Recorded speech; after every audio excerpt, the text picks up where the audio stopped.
Hello and welcome to the Seedstars World Competition 2020 for Samoa in the Pacific Islands. This year, our event is fully online, and we thank you all for joining us remotely and supporting the startups in what should be a great event. We will now hand over to Max Cuvelier, Head of Mobile for Development from GSMA, for his opening remarks.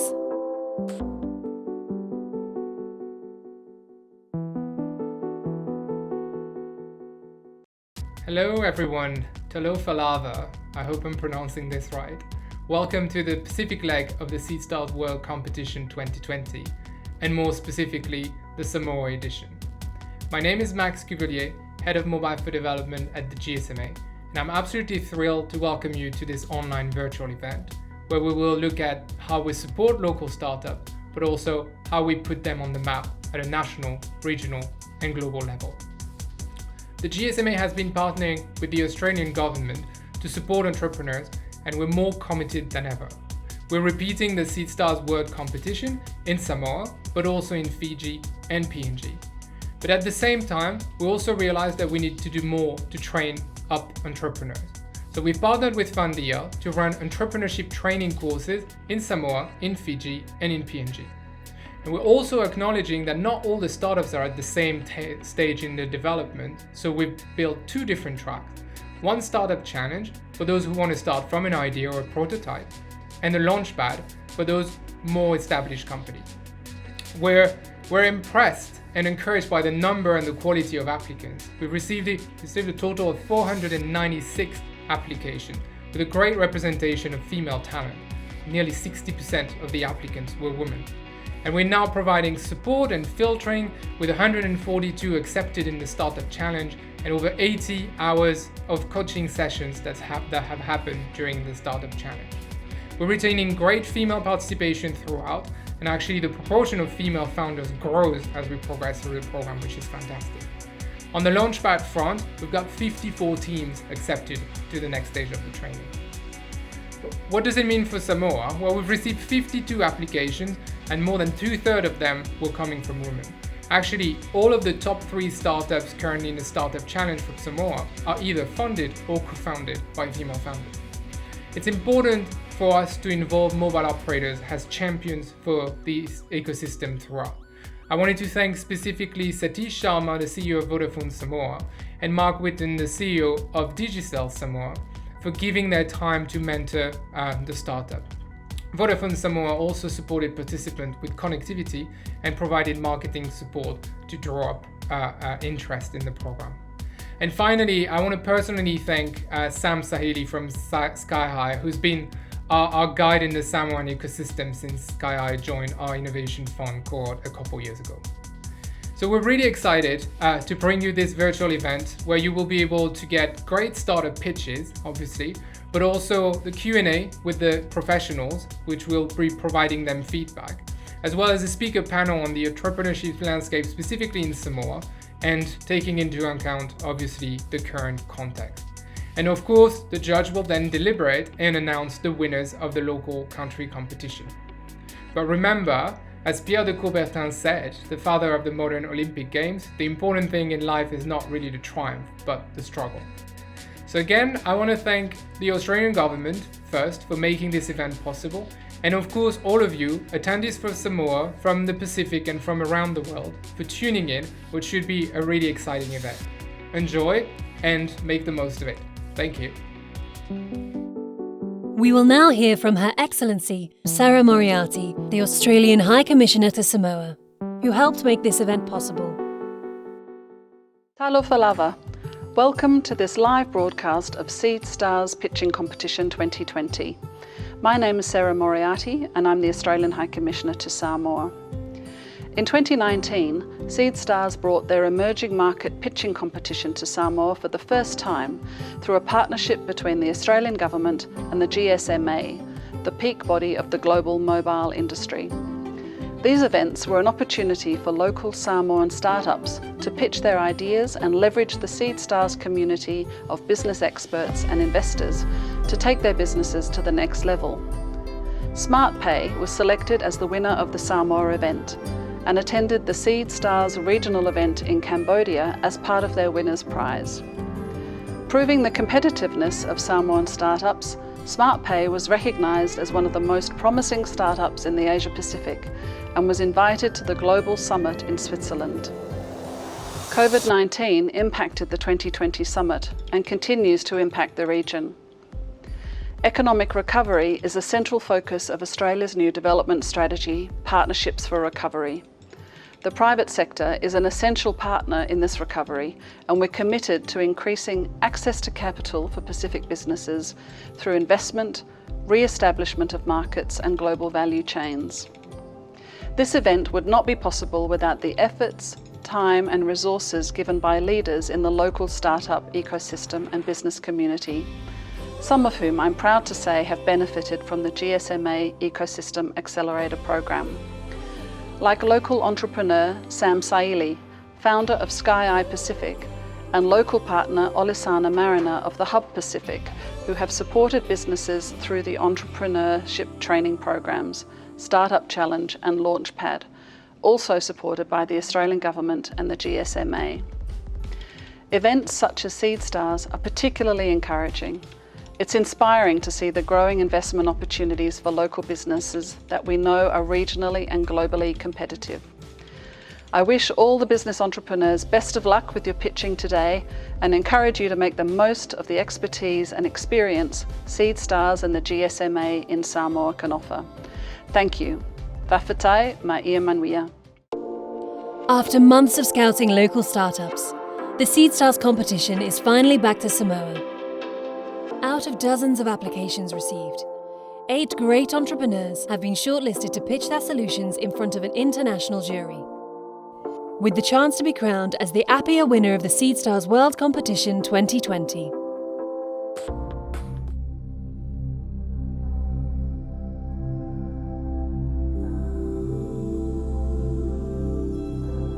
I'm Kima Savusa, co-founder for Strong. I'm Jyoti Abraham, co-founder for Strong. I was born and raised in New Zealand and I moved here to Samoa in 2018. My villages are Fasito Oyutsa, Talimatau, Samatau, Laluvaya and Mulfungoa. I was born in India but moved to Samoa in 2000 and been staying in here, and I'm a national now. Strong is a e-health service for pregnant mothers and non-communicable disease patients.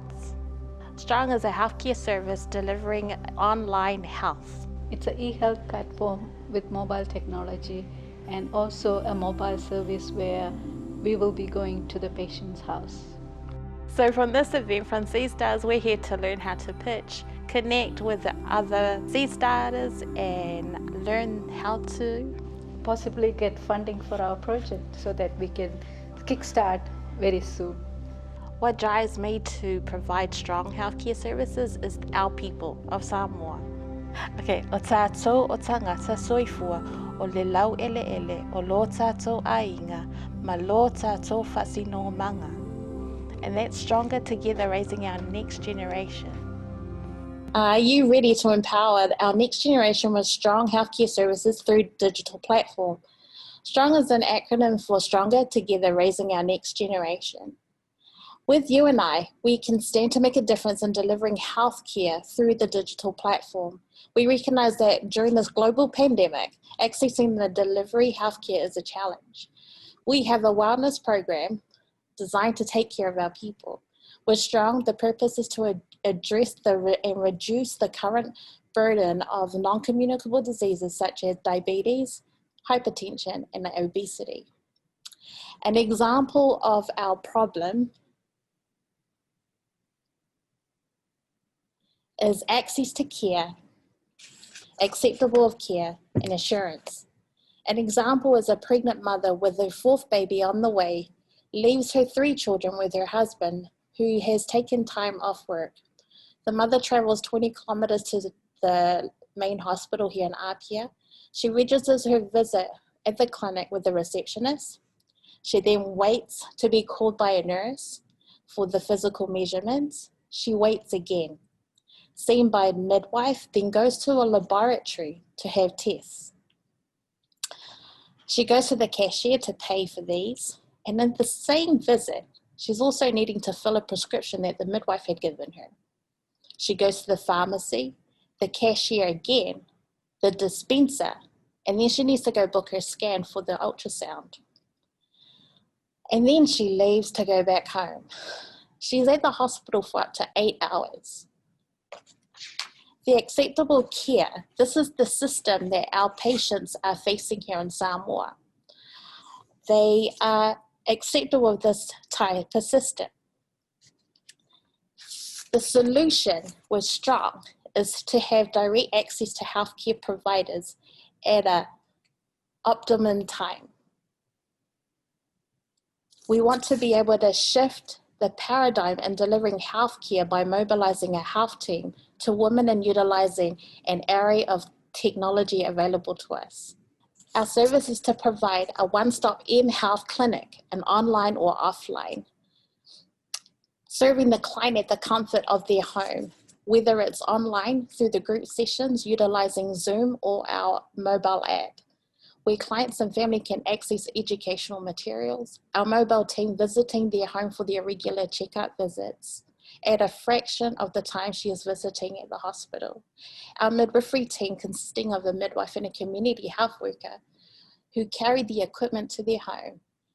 The women's physical measurements are done in the home, and ultrasound, blood tests, and providing the woman with their medical records on her app that we've given her. Our experience with our pilot program and research, we found that groups care, 90% are accepting of this type of care. Breastfeeding rates is what we saw that improved. Weight management over the course of the pregnancy were better with group care and this versus the standard care. The average weight of women that gained in the group care versus standard care was 4.2 kilo difference. Strong delivers the curriculum in either Samoan or English. There are up to 10 sessions to deliver over the course of the pregnancy, depending on their gestation. Our target market is obviously the pregnant mothers. The teenagers and the employed or ones with their own mobile phone is who we are currently targeting. Our target population for pregnancy care here is 5,000. So our SOM, okay, the size of the market is 100 initially. So we would have one in midwife to 100 midwife team for the pregnant mother ratio. Then expand our team of midwives to 10 so that we're serving up to 1,000 women. The competitive advantages that we have with Strong Care is the continuity of care during the pregnancy and postnatal period or after they've given birth. The experience in delivering group care online, an education material that's readily available to the mums, and an e-health record where they get to carry. So if they were ever to go to another provider, that they have a record on hand. Because our systems that we currently have here in the hospitals, you can have a woman that has 10 different records. We have the potential to also extend our services in non-communicable diseases clients that have diabetes or hypertension. Our competitive approach is to provide care that's evidence-based. We currently have 10K followers of our social media site, and we can market this by doing sponsoring ads. And to start off and launch Strong here in Samoa, we would have a soft launch here somewhere here nice, probably here at the Sheraton. Our revenue model is a service model approach. We estimated it will be $300 US per pregnancy. If it was a diabetic or a hypertension patient, it would be about $250 per year. There's a potential to license the actual model of care that we deliver so that we can do a B2B.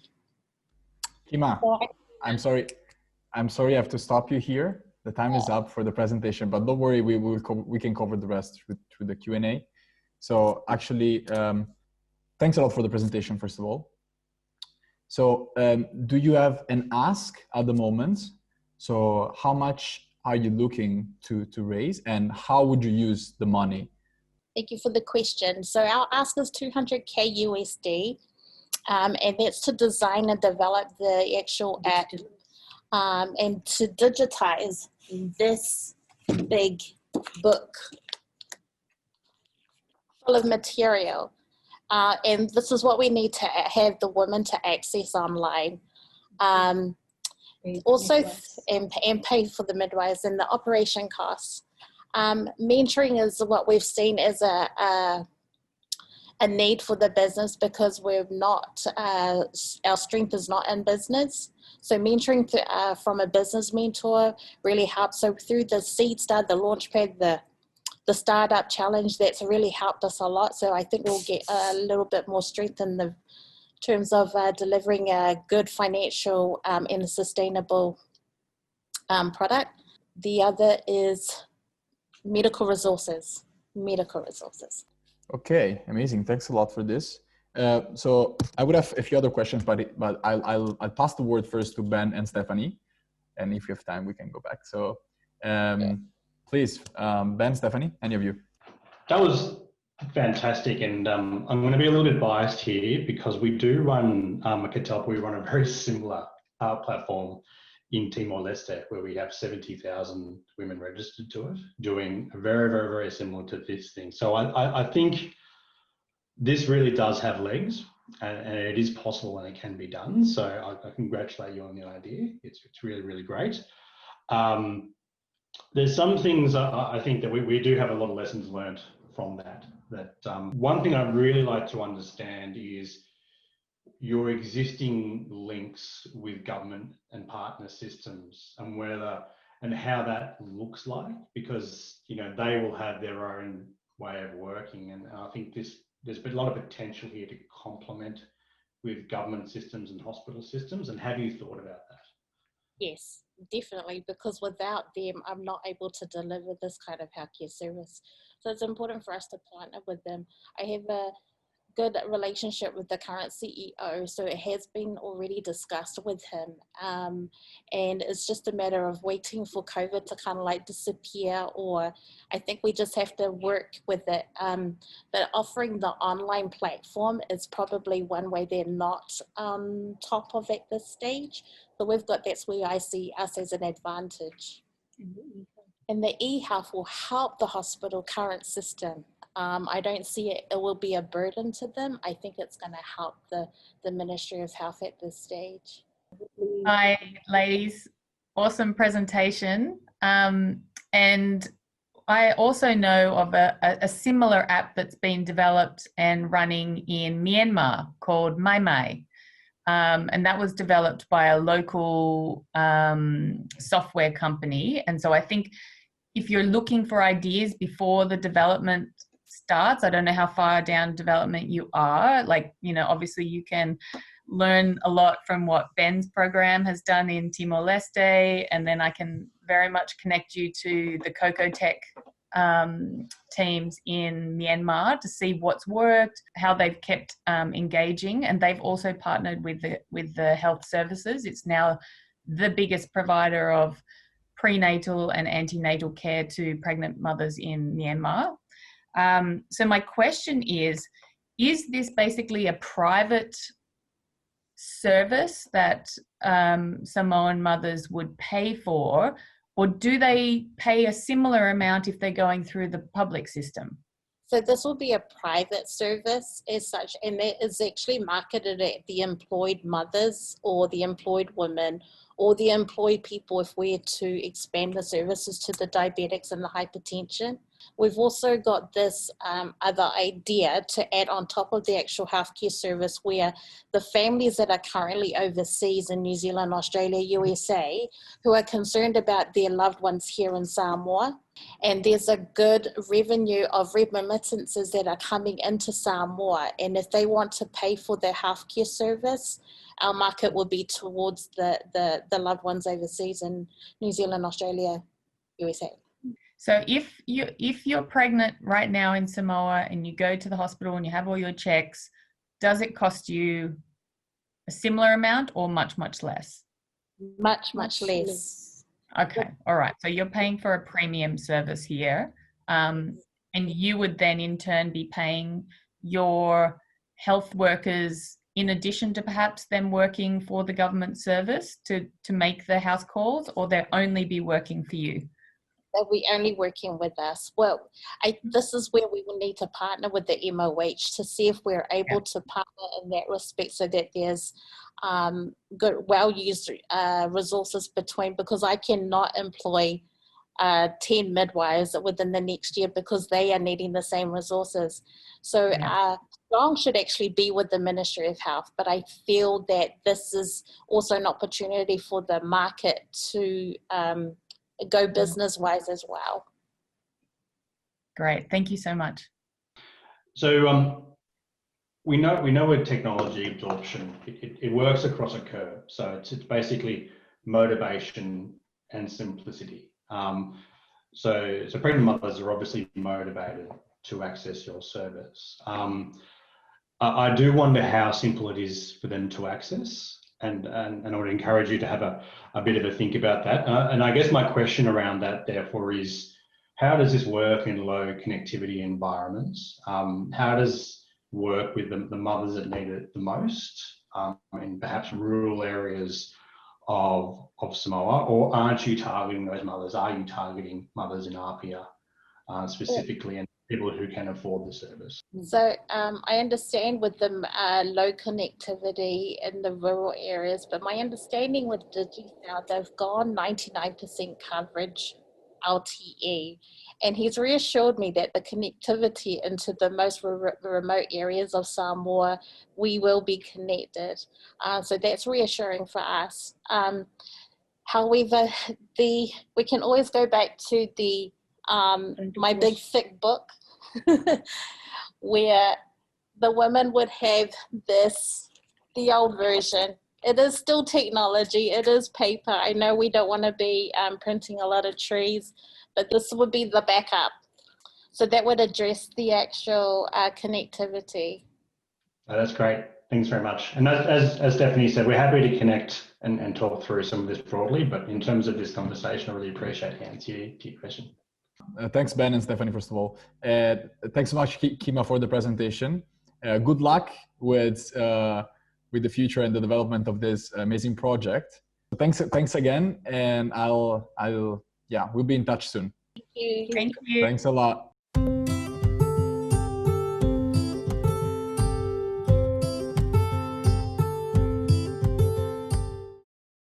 In a room full of innovators, can you imagine your idea changing the world that you live in? And to our judges, how would you feel if you never had to listen to another monotone pitch again? Well, ladies and gentlemen, 8 Goals is a precursor to incubation hubs around the world. We build on personal and professional development, and furthermore, we're online, so it's freely accessible globally.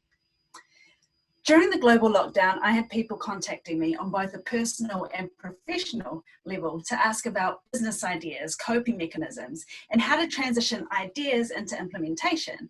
And that is how 8 Goals started. The first time I had a global pitching experience was in China. I made it to the finals, and I was the only Pacific person to take home a prize. The unfortunate thing about this was that the banner behind me read Asia Pacific, and yet the only Pacific country to be represented was Samoa. Ideally, what I would have liked to see at this event was more Pacific representation. Why? The Pacific make up 15% of the globe's surface. Young people in the Asia and Pacific region make up 700 million people. Yet Pacific and youth are still largely underrepresented at almost every level. 8 Goals gives people the opportunity to aim for excellence as social entrepreneurs, but most importantly, to make an impact on their society. Pacific face many inequities. One problem is underrepresentation. Therefore, the people who need the most help are often the last ones to receive it. The second one is sustainability. So intentional educational resources will help build a more sustainable ecosystem. As a precursor incubator, we are often in direct competition with bigger giants such as local and global NGOs. What makes us different is that this is our ecosystem. We are better informed to work with Pacific people because of our alignment. Our vision for 8 Goals is to be the main online startup incubation hub for Pacific people. It is so great to get opportunities like this to pitch, but we need more regional integration and support. This is something that I am confident 8 Goals can bridge. The youth population is expected to peak in 2065 to 1.4 billion youth worldwide. I'll be 75 years old at the time, so we're talking about 2 generations from now. Did you know that the Pacific have one of the most youthful populations in the world? Therefore, youth entrepreneurship is the way to go for sustainable development in the Pacific. Our potential market opportunity we're looking at is a population of 8 million. Our business model is simple. Sign up to a monthly membership or an annual subscription, choose the modules that suit you. You can access our online resources, both public and private. You get the one-on-one mentoring with industry leaders, and we get you impact investment ready. There is a wealth of talent in the Pacific. We are not short on brilliant ideas, but we just need more opportunities to execute. Our team is made up of a party of 2. My background is in public health, specializing in Pacific health, and my business partner and older sister is a life coach, specializing in early childhood education. As you know, it takes a village to raise a child, and so our team extends beyond 2 people, but incorporates our partners and stakeholders.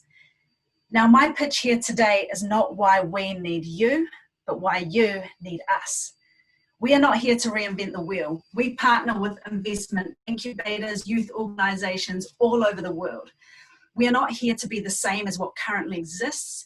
We swim in our own niche market because we too fell into a gap of competing at local level and then global level without that intermediary support.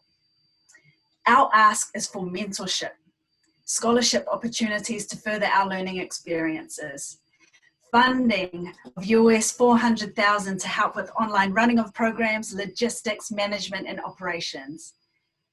At the end of the day, with this competition, you have the power to change the trajectory of social entrepreneurship and innovation. If you invest in the right organizations and the right people, you will have an incredible influence on the world we all live in.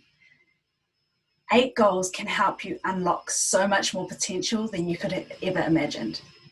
Therefore, our question is not to ask why now, but rather, why wait?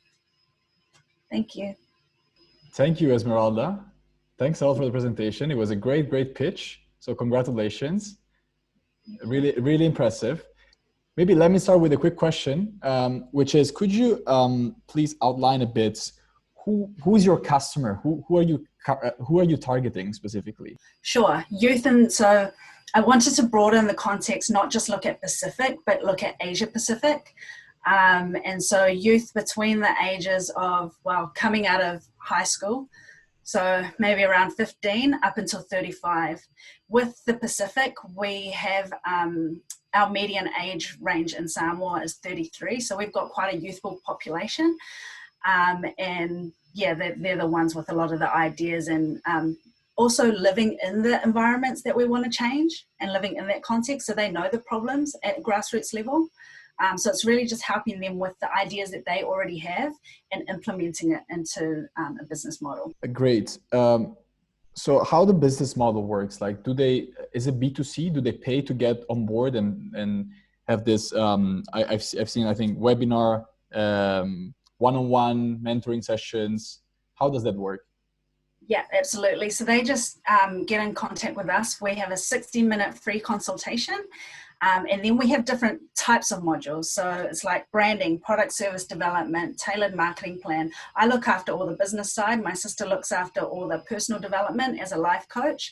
And so depending on what the person wants to work on, if it's communication skills, if it's public speaking skills like this and presentation style, what we do is they pick out certain modules that they want, and then there's different levels. So depending on what someone can afford or what they want to go for, there's a bronze, silver, gold, and then a premium, which means the premium we take you through the whole year, but also knowing that startups is not just a one-year kind of plan. And that's kind of something that we've learned on our way as well. This is my second business model. The first one was 8 Sports, which is the one that I pitched in China 2 years ago. So our idea is actually to have them in our program for about 3 years. And that's the whole time that we're kind of developing them as a person, developing all those soft skills and all the hard skills that they need as a business owner, but also the person-to-person skills so that they can get their customers on board as well. Fantastic. Thanks a lot. Over to you, Ben or Stephanie. So thank you. Fabulous pitch. You're obviously walking the talk at being an excellent communicator and presenter of ideas. It was extremely engaging. So it's like getting a little sneak peek into what the entrepreneurs or the youth would get when they're accessing your services. I understand from some of the programs that I run, it's so difficult to be profitable as an incubator or an accelerator or any financial intermediary, really. So I can definitely understand you pitching for some grant funding. I'm assuming you wanted a grant. What do you think realistically is your chances of a sustainable model? What would it look like? Or always needing some sort of grant to manage, to balance the subscription? And also supplementary question, what's the range cost-wise of your subscriptions? We're still very new. We've got a few clients in New Zealand, Australia and Samoa, so it depends on where they're paying as well. We wanted to make it affordable so that people can actually try and get on board, especially in this we just launched in July this year, so in the middle of COVID literally. But I think with us, you're right, the whole trying to make it a sustainable model is difficult, and that's why we've thought of making it as social entrepreneur, because people want to invest in why you're doing things, not just as personal development and not giving back. So it's really important for us to keep on with what we've started last year of our mental health seminars, and the funds that we do get go back into the community. And invest in knowledge and invest in time of people. So it's not just building 8 goals itself, but it's really building the community that 8 goals is in, and helping them flourish as individuals, as people. Sorry, does that kind of answer a little bit of it, Stephanie? Ballpark, like, are people paying, like 10 Australian dollars a month for a basic service, or is it right? 50? The bronze was about 300, and that's over a 4-month period. Okay. So they can pay it in installments, and then the premium goes up to 1,000 Australian dollars. Okay. And one more super quick question. So with a 2-person team, are you providing all of the content? Are you going to outsource and bring in experts as needed? We talk to teachers and lecturers. We also talk to medical professionals in different countries. So we've got partners in the Solomon Islands, Fiji, Samoa, Australia, New Zealand.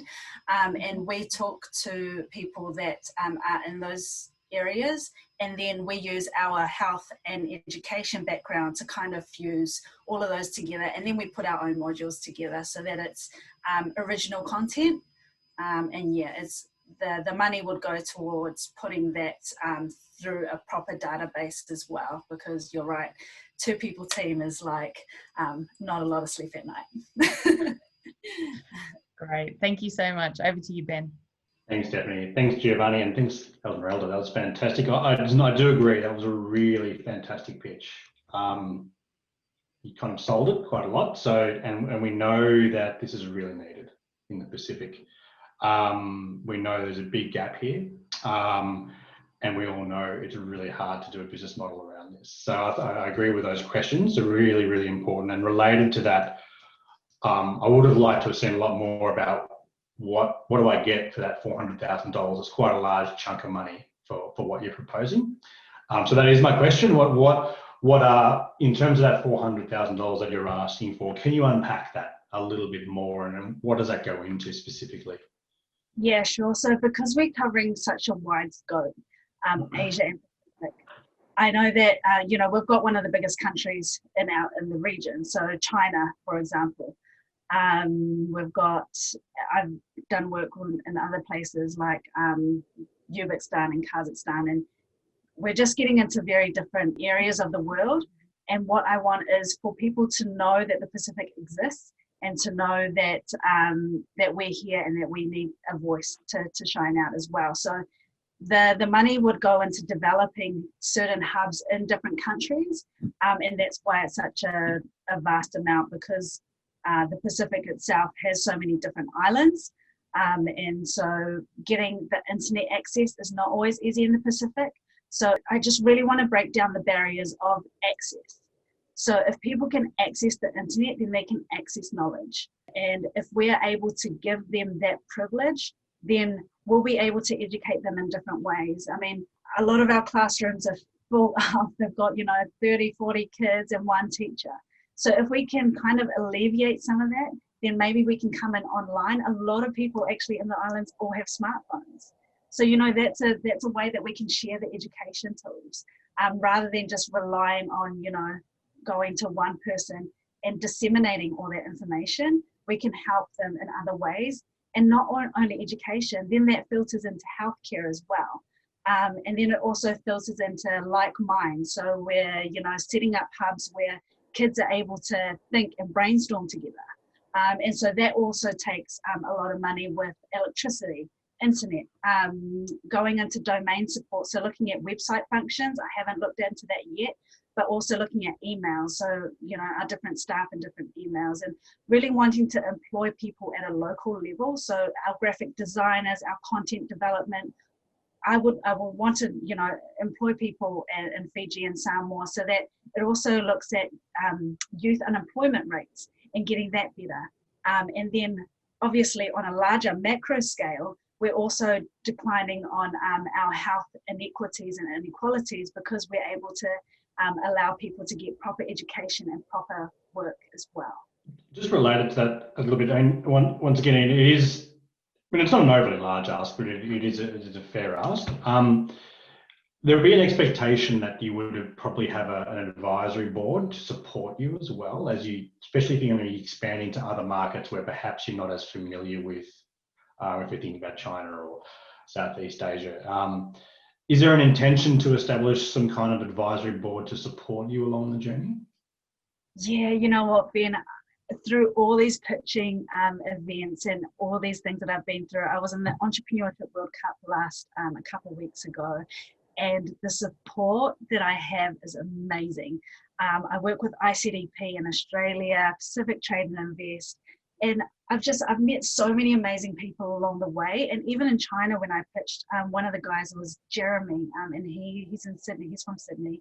I remember going to theirs and seeing their hub and thinking, oh my gosh, this would be so amazing in Samoa, or even in the Pacific, having computers all around the place. So I'm actually inspired by so many people who jump on board and support me, not only at that government and high level, but also by watching this as well makes me really miss home, and seeing everyone else pitch as well. So I think the support is definitely there. I have financial advisors, I have my own mentors, and I'm also part of the Cherry Blair Foundation that you saw on the screen as well. So we've got mentors in the UK.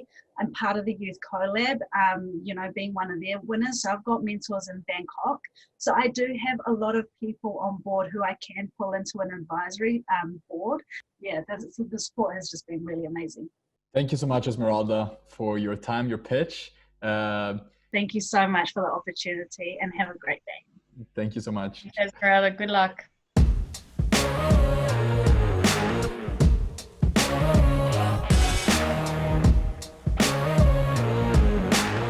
My name is Kevin Harton. My name is Jeff Cullen. And we are Booking Samoa.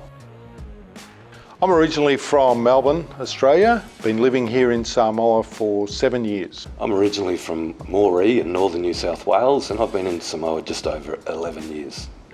Booking Samoa is an online travel agent designed specifically around the needs of small, medium enterprises here in Samoa. By giving them tools to help them do business, but also by putting them out there in front of the world. Most of them aren't represented or bookable at the moment, and that's what we will help them do. And for tourists, visitors to Samoa, for the first time, that are really hard to find until we come along. We joined the Seedstars competition because, number one, we thought we've got a pretty good product, but in reality already, along that it's only been a short journey so far, we've really sharpened our pitching technique, I hope. We're learning from others. We're really looking at how to focus on the best parts of our business and how to present that to people. Some of the benefits of this program, well, really, there's just nothing like it here in Samoa. There are limited opportunities for startup businesses in all areas. So to be able to get some international experience, but not just that, you know, working with other people who have similar ideas, or as in starting up a new business and looking for a bit of assistance, this really is a good thing, and it again helps us look at our business, take a step back, focus on what we need to do, but also how we present that to other people. Okay. An IT expert and a tourism expert walk into an Apia bar. It may sound like the opening line of a well-worn joke, but it's the true story of the beginning of an idea that we believe will transform the opportunities for small to medium tourism operators in developing markets like Samoa, Pacific and beyond. Good morning, everyone. Thanks for the opportunity to pitch Booking Samoa at Seedstars Apia. My name is Kevin Harton, the IT expert, and along with Jeff Cullen, the tourism expert, we are the co-founders of Booking Samoa. Together, we bring more than 30 years of tourism and IT experience with more than 18 years combined experience in the local Samoan tourism, training and IT sectors. Let me introduce you to Sione. Has a popular beach valet accommodation with a fine white sand beach, merging down into the crystal clear waters of the lagoon.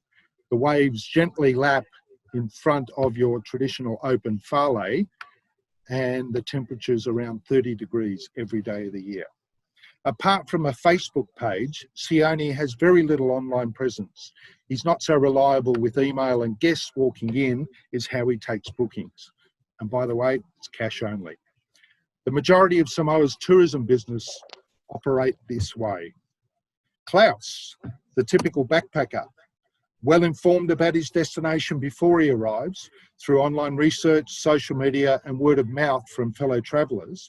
Like many people from outside of the islands, online bookings and payments are expected in order to be organised in his adventures. After conferring with many Siones and Klauses, we determined that the problem is threefold. Firstly, there's a lack of uptake of trending technologies to enable tourists to directly book with many local operators. Access to information, effective communications, and the ability to execute online bookings and payments was in dire need of an integrated solution. Secondly, the cost of using available technologies is prohibitive for smaller operators, both in terms of resources and the excessive commissions being charged by the dominant online travel agents, who seem to only be interested in high volume, high value hotels and resorts. Finally, there's no single marketplace that tourists can use to book the broad product offerings and experiences available here in beautiful Samoa. The solution we have built is much more than a website. It's an integrated platform that addresses each of the three problems and more. We do this in a manner that does not demand that our supplier partners radically change their business operations, but instead we provide tools and facilities that they're already familiar with to enhance their operation and deliver a world-class service level to tourist customers. Our supplier partners, just like Sione, will be able to compete for online bookings on equal terms with the big operators. Our customer service team will guide and assist in building an appropriate portfolio of products, and our supplier mobile app ensure that they get notified of a booking request and can respond immediately. For tourist customers like Klaus, They gain a platform where almost all of their desired tourism products are offered in one place and are bookable through a trusted platform.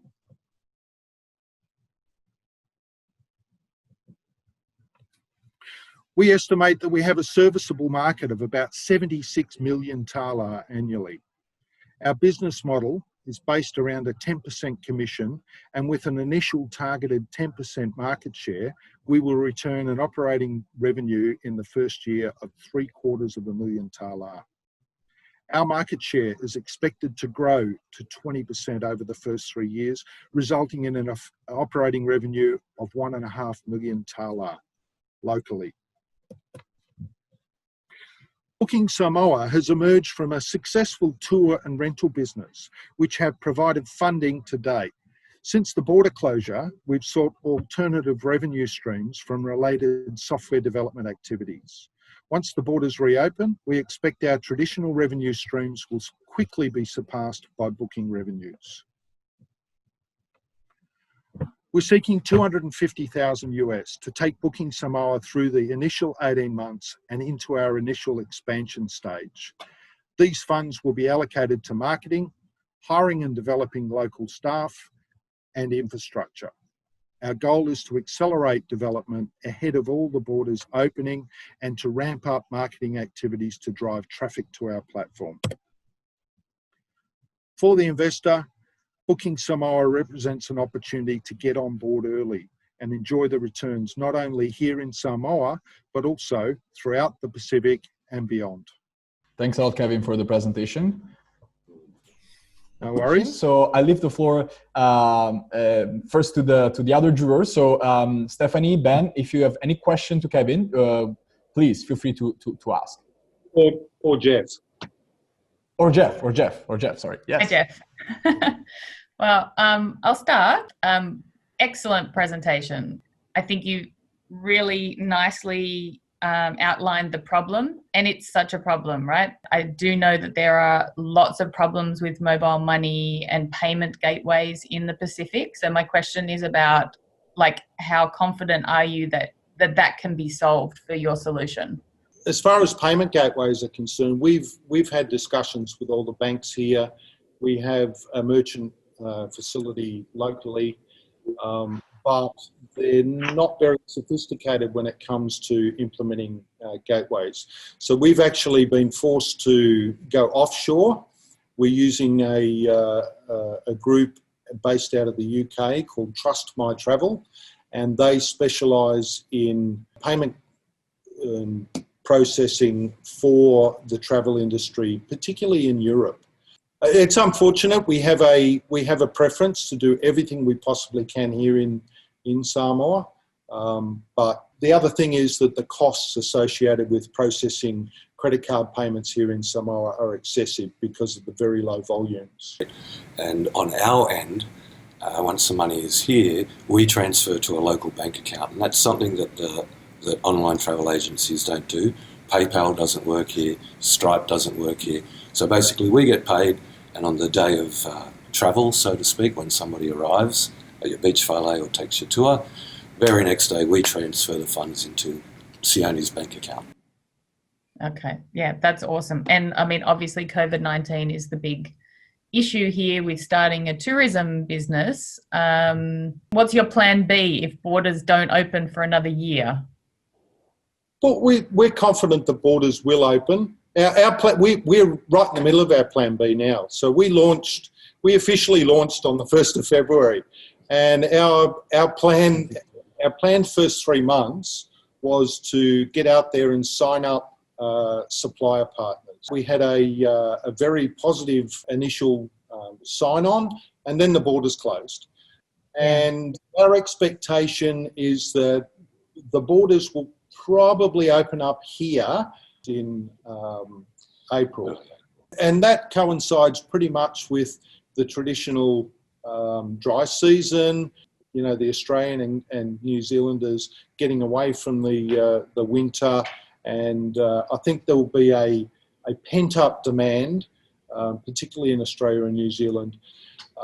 And we think that the Pacific is going to be very much a destination of choice We're quietly confident that that things will pick up, fairly strongly. Yeah, thanks both. Likewise, I thought it was a fantastic presentation. I think it's quite obvious that every country needs an organisation like yours. You're both experts in this area, so I'm sure you know the answer, but what I did want to see is a bit more of an understanding of your target market. And so I'm just sort of wondering if you can unpack that a little bit more. What is the sort of typical traveller that you are targeting, and where are they coming from? So it's around 80% of travellers to Samoa are from Australia and New Zealand, but of course we're targeting any traveller coming from anywhere outside of Samoa.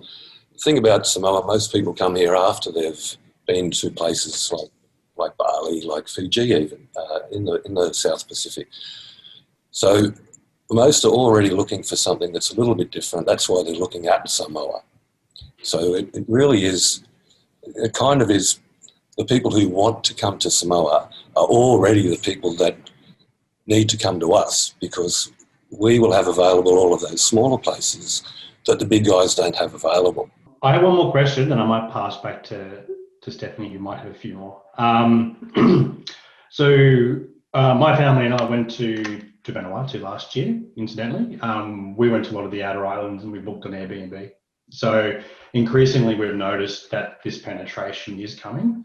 And I wonder if you do, now that there's going to be greater connectivity coming to Samoa, we know it is, have you got a plan to sort of compete with that or complement that if it does happen? Well, number one, our cost structure is quite low. So we've kept our commissions low. So we're sharing the profit through lower costs. We call our suppliers partners because we're in it together. Without them, we have no products. Without us, they have no marketing platform. So we really are in it together. We will be ensuring that the highest levels of business practices are being followed in terms of environmental issues and so forth. These are very, very important issues in the islands. There are people who do the wrong thing. We will disengage with them people. Yeah, that's a great response. And as a potential consumer of what you guys do, that's certainly what I'd be looking for is, how can I provide back to a lot of the customers, partners you have? So yeah, thanks very much. Appreciate it. Well, just on one final note there, the bulk of these businesses that we're engaging with, and it's very typical right across the islands, are small family-owned businesses. So it's, as a tourism consumer, your hard-earned dollars are going to the people that you've come to see, the people that you've come to engage with, the people that would otherwise be invisible because they have no platform to get in front of you. Hi, Kevin. Thanks a lot and Jeff. Thanks both of you for answering these questions, and I'll see you soon. Okay. Thank you so much. Good luck. Take care.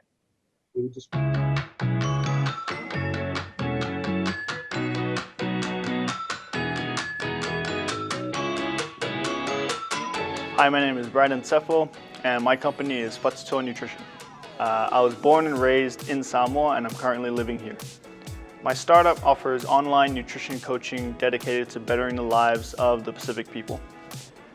We are helping local people as well as people abroad through our online nutrition coaching. I think my passion for everything fitness and nutrition drives me also as an entrepreneur, or that's a big part of that. I always want to be the best as what I can do in all aspects of my life. And I see being an entrepreneur as a way to exude that passion. Having Seedstars in Apia gives us great opportunities to learn new skills, and it gives us opportunities for investment and into our businesses and pursue what we want to pursue as entrepreneurs. So I've owned a gym in Samoa for the last 7 years, and in the beginning of that 7 years, it became apparent to me that our people, or a lot of my members, needed advice on nutrition. So it made me aware of the fact that we don't have a lot of nutrition coaching experts on the island or in the region. I don't know if you know, but Samoa has some of the highest rates of obesity and chronic disease in the world. In 2002, chronic disease accounted for 71% of all deaths in all age ranges. And that's 71% of people dying from completely preventable things. Of course, this can be linked to lack of good nutrition advice or poor nutrition, but we feel like this is compounded by the fact that there are very few nutrition coaching experts in the country and region that can apply sound nutrition strategies and knowledge in the third world setting or in Samoa to using our food and our lifestyle. Which brings me to our solution.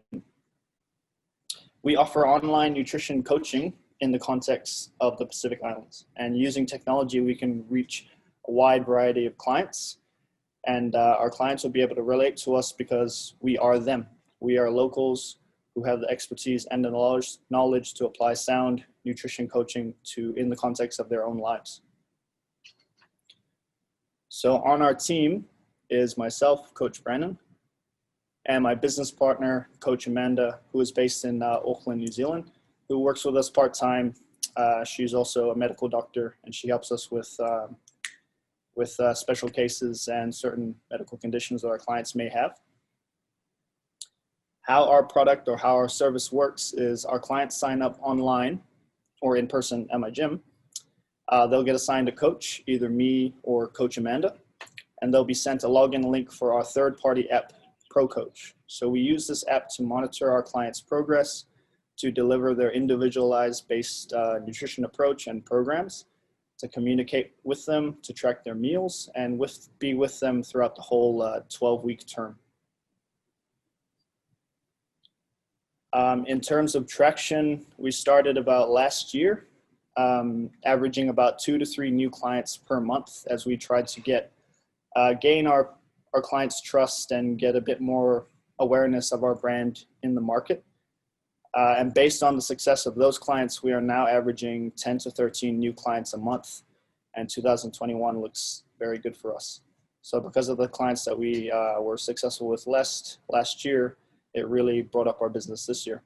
And these are not only clients in Samoa, but other Samoans overseas and abroad.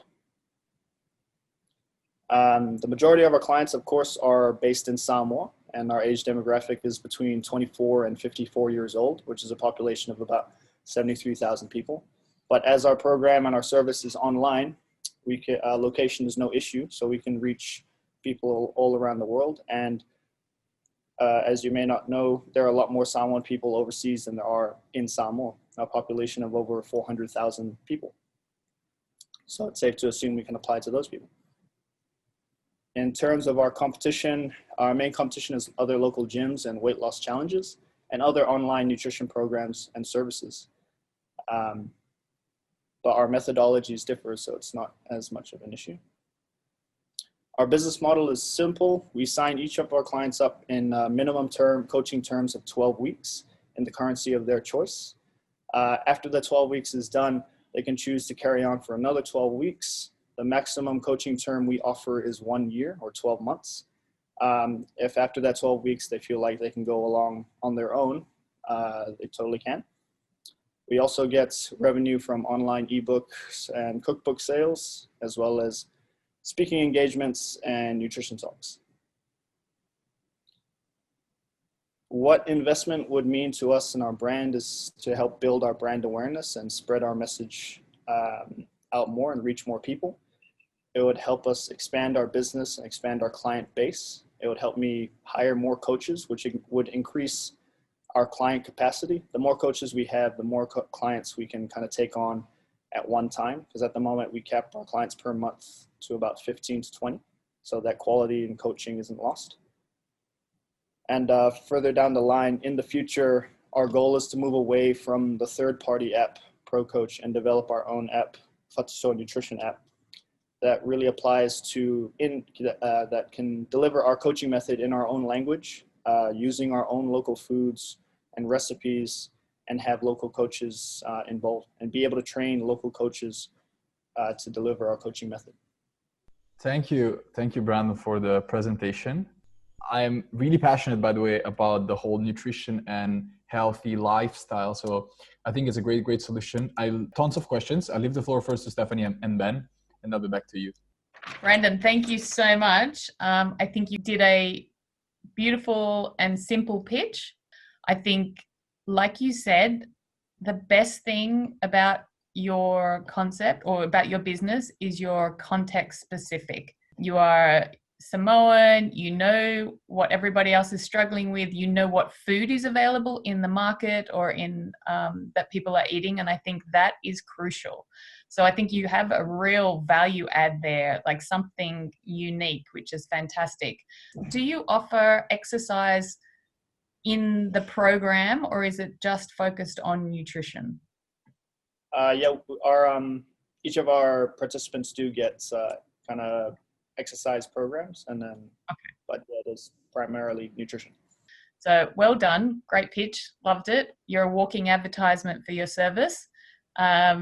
And I'll pass over to Ben. Yeah, it was a fantastic pitch, and it is a very busy space that you are trying to operate in, particularly with COVID. We know a lot of health businesses are trying to pitch to an online environment or are changing to an online environment now. So one of the questions I had really is around your aspiration to go global and what your focus is around that. It's a very challenging thing to go everywhere. So how will you do that, and what are the steps you will take to sort of go global? Well, the first thing that comes to mind is maybe, as you may know, increasing social media advertising in the kind of global is very expensive. So that would be kind of my first thing, is just driving more to increasing online ads. And that would, because not a lot of locals will pay online, they'll more likely to pay in person. So yeah, that would be my first step, is this increase promotion on social media, I suppose, or drive more resources that way. Get more creative with videos and get better hooks. Would it be New Zealand and Australia first? Is that sort of the areas that you would focus a lot of your marketing attention? Yeah, a lot of our overseas clients are New Zealand based and Australia based. So I think you bring a lot there, and I think you represent that really well. So well done. Thank you. Can I just ask how much what's the quantum you're requesting for investment? How much you're looking for? Yeah, it wasn't really anything between 50 to 100,000 US or wherever I was. That's the part I couldn't really quantify. Any investment would be useful. Use it to hire and train more local coaches, because everything's online now, and then increase advertising, and then maybe outsource a few things, improve the website, other things like that. Okay, perfect. So I just have another question. As I was mentioning before, I love this sort of solutions on nutrition and exercise. So the first thing is, since you said you provide also exercise trainings sort of thing, is it also for people who stay at home, I suppose? Yeah, so we have a gym-based exercise program and exercise program that each of our clients get. Perfect, amazing. And a question that I had, so you mentioned you keep it to 15 to 20 customers per month to make sure that the quality, right? So how much actually, how many direct interactions happen over this course? Like with my clients, so they're pretty much every day they're updating me on their progress, or they're taking photos of their meals, and I'll check in with each of them twice a week, so Mondays and Fridays. That's really how we work, just to keep engagement up. And then with the ones who aren't engaging back as much, we'll kind of keep trying. Okay, that's a lot of engagement. Okay, thanks a lot for the pitch again. Good luck with everything, and thanks a lot for being here with us.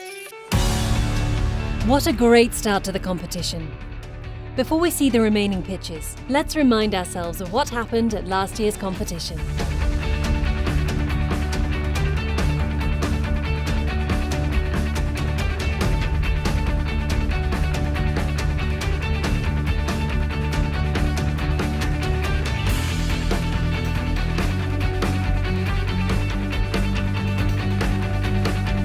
My company is SmartPay. I'm trying to enable access for the Pacific Island people to be able to buy and sell online. So EMD is events, marketing and distribution. The company focuses on all events management coordination, innovative marketing services, and then distribution. So the problem that we're trying to solve is the unequal access to reproductive healthcare services for women in Samoa. So the solution that we're offering is the Hadassah mobile app, which is a women's reproductive health app. Traditional accountants don't know how to really deliver advisory services. Our solution that's going to be is to create a software where they have like 10 key questions where they can ask, and then they'll be able to generate the problems that the client may have, and then a solution for each problem. I've learned a lot through Seedstar. One thing that really caught me was product fit and the buyer persona, and I think that's the benefit of Seedstar. They really help you focus your product. We've been able to really drill down with the mentors. So for us, I think the mentor sessions have been one of the best benefits for us. We've really ironed out exactly what our problem is and what our solution can be, and how we can build that out into a scalable model that we can launch across not just New Zealand and Samoa, but across pretty much the whole globe.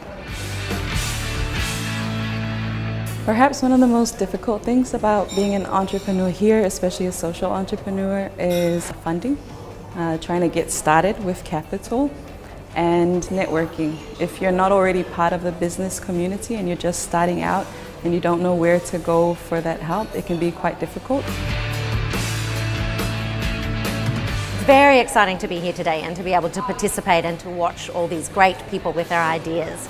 It really aligns with the aid program that we have here in Samoa, which is about empowering people and giving them their ability to be able to accomplish economically worthwhile things here in Samoa. So the great thing about Seedstars and GSMA is it has given entrepreneurs the opportunity to present their ideas, to come up with new innovative things that they wish to do to assist the people of Samoa.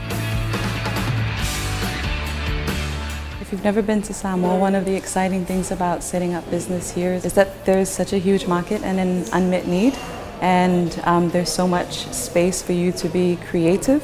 A country that's really moving forward, like in terms of development, and there's some really good entrepreneurs here in Samoa, real great success stories. The quality of startups were surprisingly good. The founders were surprisingly coachable. And I think that Samoa has a lot more to offer the world. At the end of the day, we had to pick the startup that best represents what Samoa can be, and I think we chose well. Shout out to Kong and GSMA, Seedstar, everybody that made this this event happen. So I'm really humbled. I was, I didn't expect to win. I'm just really privileged and excited for the next phase.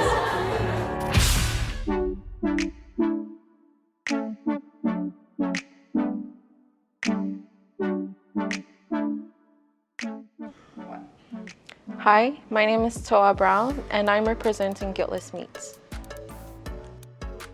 I was born and raised in Samoa. I currently hail from the villages of Lauala and Puipa'a. Guiltless Meats is a 100% plant-based chicken and beef alternative. It addresses the problem with the beef industry and climate change, as well as with food consumption. As more millennials and people are becoming health conscious and making healthier choices, we are trying to help those who are trying to move into that direction of making sustainable, healthy eating choices, and this is a possible way to move towards that direction. Joining Seedstar, I hoped to achieve getting mentorship from experts in the business environment, as well as people who have done investments for quite a long time, as well as to connections to local people who could possibly help build the brand to the next stage. What drives me as an entrepreneur is to see change as well as the impact of what this brand could do for consumers, especially since it helps motivate people into healthier lifestyles. Talofa, my name is To'a Brown. I love meat, but I hate the fact it's at the expense of our environment as well as my health. I found out about the effects of the meat industry on our environment, the main cause of deforestation and its contribution to greenhouse gases, and not to mention animal cruelty in 2017 in Feb, through a documentary called Cowspiracy and What the Health. Based off this, I decided to completely go vegetarian, cut off all meat products. I wanted to make healthier choices and have less of a carbon footprint. This is when I started experimenting with making a 100% plant-based patty, and this is how Guiltless Meat was born. Because of Guiltless Meat, I felt like I wasn't compromising or missing out on a traditional beef burger. Also, because of Guiltless Meat, I was able to sustain becoming a vegetarian for 1.5 years during my time and study in New Zealand. So, problem. The beef industry is one of the biggest contributors to greenhouse gases such as methane, and especially the main contributor to deforestation. The reason is simple. Beef is a more resource intensive compared to other foods. According to FAO, 50% of the total global greenhouse gas emissions comes from agricultural land use, where 45% comes from meat production. This was in 2006, so you can imagine how this has significantly increased due to the demand in beef meats and higher rates of food consumption. Secondly, Samoa suffers some of the highest rates of obesity, heart rates, and diabetes in the world. Samoa's main source of protein comes from chicken and beef. However, according to a Harvard Medical School study, it has been found processed meat products contain high levels of additives and chemicals that contribute to a higher risk of heart diseases. Our solution is Guiltless Meats. It is a 100% plant-based product, a 100% plant-based beef and chicken substitute for those that find giving up a beef burger is hard, but want to have a low carbon footprint. Consumers nowadays are wanting to make healthier choices and have less of an environmental impact. Guiltless Meats is both a product and service-based. We see the challenge faced globally when it comes to food consumption and environmental impact, especially of the beef industry. As more consumers are becoming more health and environmental conscious, we offer solutions where consumers can enjoy guilt-free and not compromise on taste, flavor, and a plus 10% more nutritional value than actual meat. Our target market, or the serviceable obtainable market, is towards expats. According to the expats Facebook page, there's approximately 7,500 members in Samoa. Secondly, health-conscious parents. A lot of our customers in July and August saw a big value and benefit for their kids when they ate Guiltless burgers. Kids just thought it was a standard beef burger. And thirdly, to millennials. Our serviceable obtainable market is at 20K. Our serviceable available market is at 60K.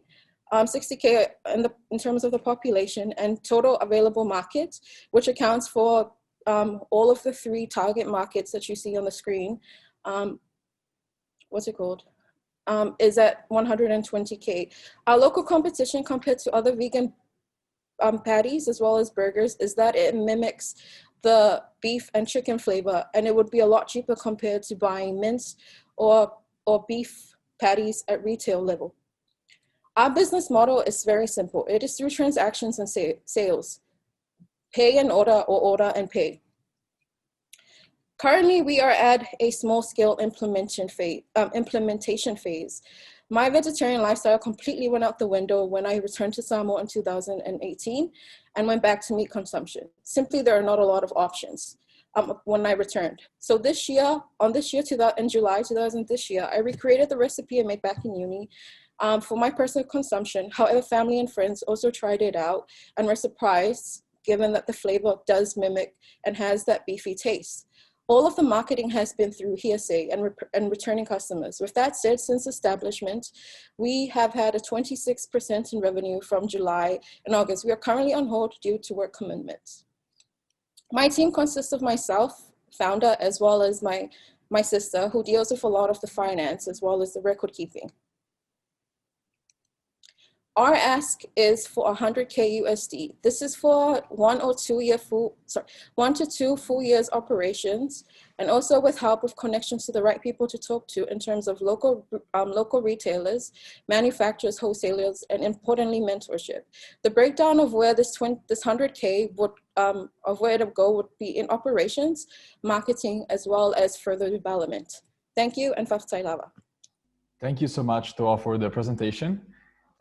That's definitely like an interesting industry to get in. I guess that you heard about Beyond Meat and all these new players in the US who are trying to achieve the same. So the first question that I have for you is specifically related to hearing about Beyond Meat. They're spending a lot of money into trying to mimic the texture and the taste of real beef and chicken.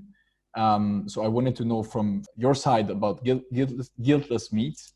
Where do you stand on this? How you have, what you have achieved so far? And also related to this, the nutritional value of your product at the moment. So yes, that was a lot of the questions we had during the startup in July was, oh, this sounds very similar to Beyond Meat, to Impossible Meat. So the idea with how we were able to mimic the taste, I don't want to give out any secrets, was basically through liquid iron. So, and the main product that we do use is soybeans.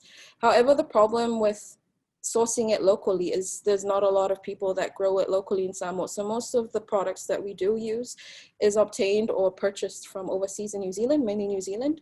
So it was through there that I was thinking, not only would this be a good product, but also a way to kind of open up a market, for example, soybeans, to be used, if it grows, to be used for the overall the consumers in Samoa who are really interested in giving a product that is similar, mimics the taste of beef, has that beefy taste, but has more nutritional value. What I say by nutritional value is that we grow, what I've noticed or what I've researched was a lot of the soybeans we do grow, it's used as feeds to the cattle industry, to feed cattle. But as compared to the health implications of, for example, beef on our environments, as I mentioned earlier, the obesity rate, a lot of Samoans consume meat products, for example, corned beef. So because of that, it really does have a high implication in our health. It increases the risk of heart diseases. So compared to eating for example, soybeans, which is the majority of what our product is made of, as to our standard beef, it does, when you compare both, it does make a big difference as to, I'm not sure if that answers the question, but yes. Mm-hmm. Just to follow up on this, so how long does it take for you to actually make this this product? How time consuming it is, and secondly, on the margin side of things, since you have to actually import it from New Zealand, what are your margins at the moment? So in terms of importing, it roughly takes, depending on the shipment that it comes on. So it could take, for example, in July, when I first started out, I had to do the orders in June. So it roughly took probably, I think, 3 weeks in total. So it does take time. So which is why I want to tap into this on a local scale down the line. But for the time being, since there's not a lot of, there's not a big market, for example, soybeans in Samoa, it does have to be imported from overseas. So from the time the shipment arrives and the preparation doesn't take too much time. It can be done roughly within less than 30 minutes. It's just compiling all of the ingredients together. And then, yeah, you can just make it like your normal beef burger as you normally would. It's just compiling all the ingredients, which is a bit time consuming, I would say, but making it overall, it's just compiling all the ingredients, like how, yeah, like you're baking, for example. Yeah, thanks very much for that presentation. It was fantastic. I mean, this is a really future-ready business. That's what I like about it. This is going to be a growing market, whether you're a meat eater or not. I think we all have to acknowledge that. So I think that's really exciting. I think one of the biggest challenges with an FMCG business is supply and production. You have mentioned some of your supply challenges. Can you talk a little bit about your production facilities and how you go about doing that? If you were to get a lot of demand for your product, how would you meet that demand? Thank you very much for the question, Ben. Yes, I see the big value in thinking about these things ahead. At the moment, since we are really small scale, we are doing this from home. So the idea is probably down the line to kind of probably rent out a factory, not a factory, but like a warehouse kind of where we can kind of package it in a sense. So not only in terms of getting it ready, but also the packaging. So it kind of has a good shelf line if we're looking to do it at retail level. Not only that, we're also looking at probably as a service, not only running it from home, as we are currently selling the burgers from home as from families and friends that are really interested, and we have had a lot of returning customers.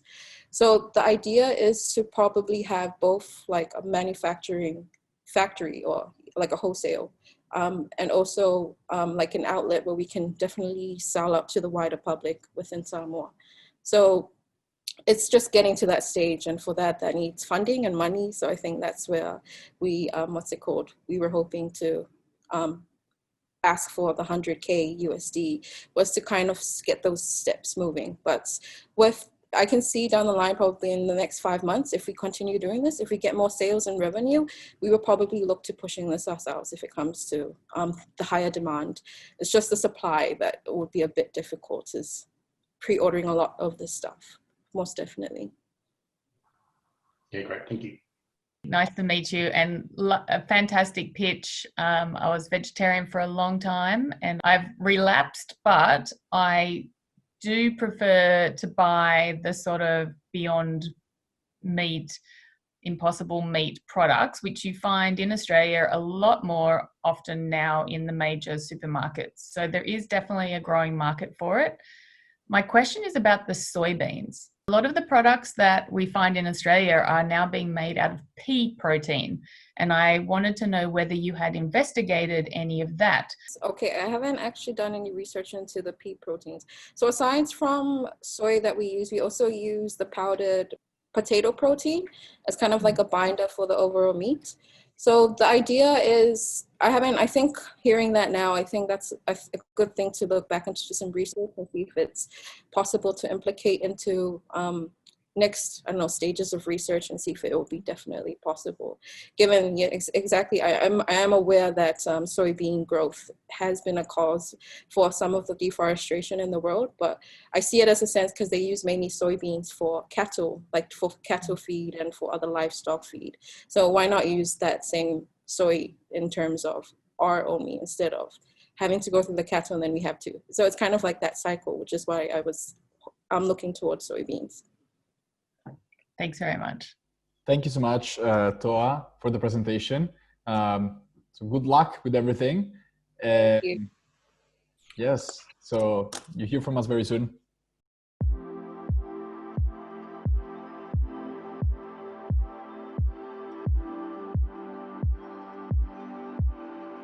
My name is Teresa Po'e, and I'm the founder of TaskMai. I'm from the villages of Mota'a, Si'umu, and Nuatoanu'u, but I grew up overseas in the States.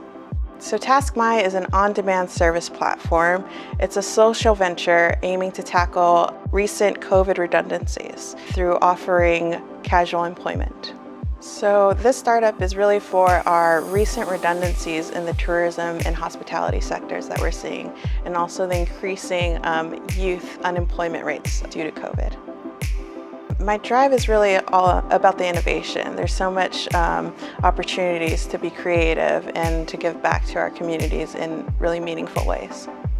So TaskMai is an early startup, so I'm learning from everyone, and it's been really great at this event to dialogue with the other participants, and also expanding my networks and building my own capacity in this space. By now, we have heard and seen countless stories of COVID-19 and this new normal that we're actively experiencing. And even though Samoa is currently COVID-free, we are far from exempt. So today I'll share with you our story. Talofa lava, my name is Teresa Po'e, and I'm the founder of TaskMai. So it's safe to say that Samoa's tourism industry has and will continue to be severely impacted in the coming months. given that the pandemic is still ongoing and the aftermath of this is untelling. This comes right off the bat from our recent measles epidemic in November 2019 that resulted in our country declaring a state of emergency status, the cancellation of numerous events, and more than 80 deaths. So it was only a few months later that we find ourselves back under state of emergency and in the midst of this pandemic. This is the problem that we're facing. Studies have shown that the most affected employee age groups to undergo redundancies were between 20 and 40 years old. This illustrates the implications this has on youth unemployment. And for context, Samoa's youth are more likely to be unbanked, with 70% of Samoa's young adults excluded from from using any financial services. So this means that our youth have a clear lack of access to savings and credit.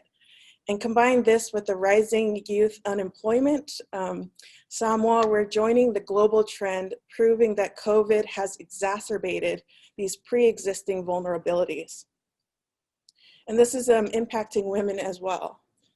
Samoan women are traditionally the recipients of overseas remittances. And with its decline, this is impacting the steady income that Samoan households previously received.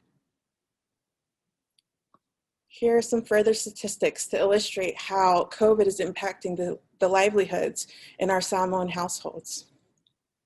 So time for some good news. You know, with the issues that COVID is bringing, it's also a time of opportunity.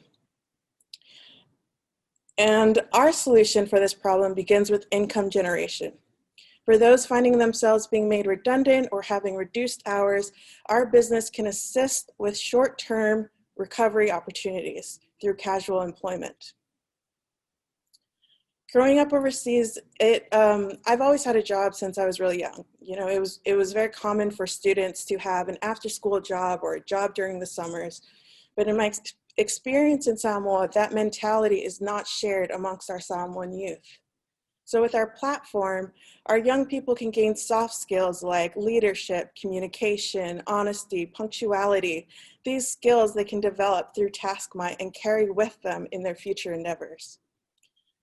Lastly, it's clear that there's been so much growth in ICT since March, and our business capitalizes on this momentum.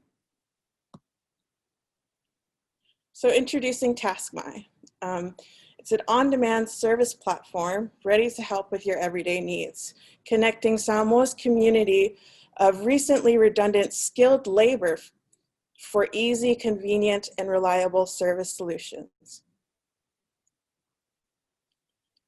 Now, these are very early days for TaskMy.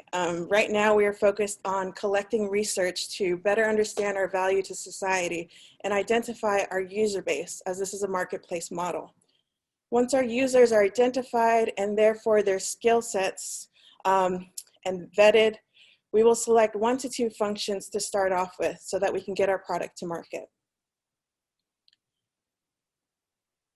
We're looking at a commission-based model at the start.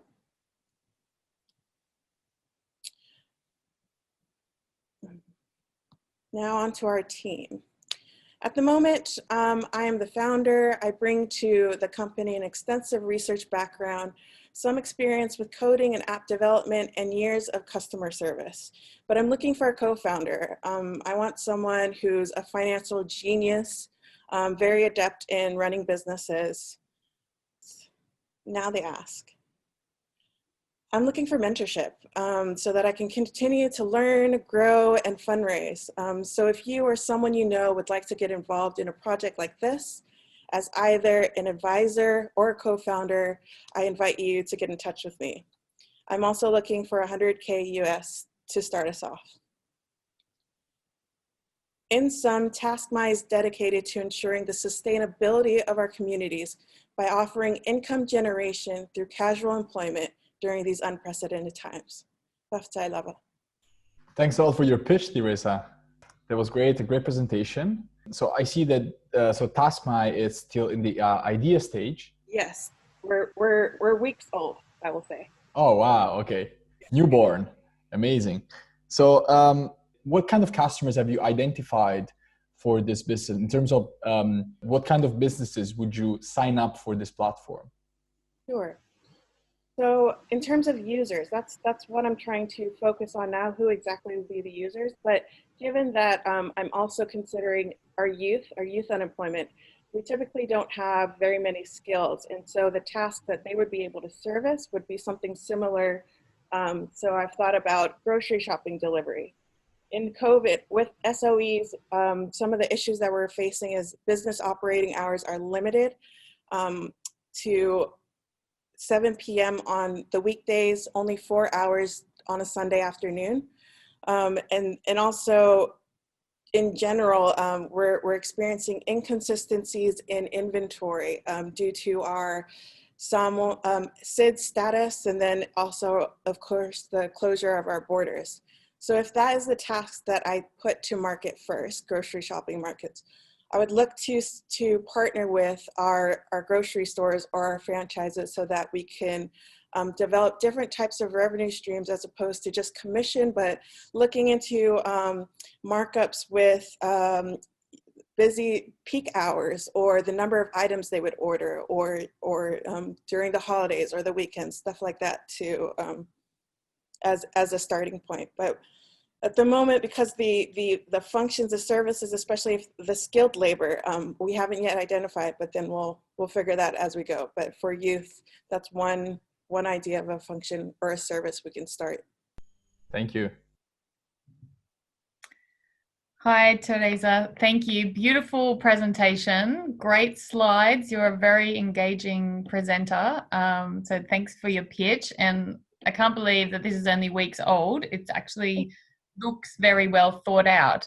So I've got a couple of questions. Are you envisioning it will work similarly to the platforms that we have like in Australia and the US, like Airtasker? So could I, as an individual, say, oh, I really need someone to mow my lawn, and people can apply for that job? Is that also a function of the platform? Yes, exactly. I'm not familiar with Airtasker, but I do know of TaskRabbit. So, in the growth stage, we would love to offer more functions, more services, expanding to allow, we have a extensive expat community, or even our working people to be able to do a side hustle of sorts. We would love it to, at the moment, start off supporting those who are most affected with COVID, but eventually become more of a freelance app to provide opportunities of income generation. And I guess as a millennial myself, I'm really attached to helping our young people or our students. So being able to provide them a way to earn money and, the potential of breaking intergenerational poverty through income generation. These are all the things that I would love TaskMy to grow into. And how would people pay to access the soft skills? Would that be like a subscription model, or is that provided free to get them onto the platform? I think it would be free because I'm trying to figure that part out. But if they were to be on the platform, I would have to do due diligence to make sure that the services that they offer are meeting a certain standard. So essentially, I would train them or have them be trained in certain skills so that we set a bar or as a brand. So through working with us and your continual use of the program, if you are assigned tasks, you can continue to develop those skills of customer service, of communication, etc. Yeah, I'm thinking, partnerships with TVET and, skills development type organizations could be interesting for you. Exactly. And, if those are already vetted, it's a great stream of who could be a user. So these are types of the partnerships that I'm thinking about at the moment. Great. And how would a commission model work? I'm not too sure. I think it'll make sense more when I identify what exactly the service is. And then of course, when I get my co-founder who's great at numbers, that will only further improve the revenue stream. So a commission model is just my understanding of what is possible that I could do a 10% perhaps depending on what exactly the service is and what, it's priced at, etc. So, yeah. Perfect. Awesome. Over to you, Ben. Yeah, thanks for that. That was fantastic.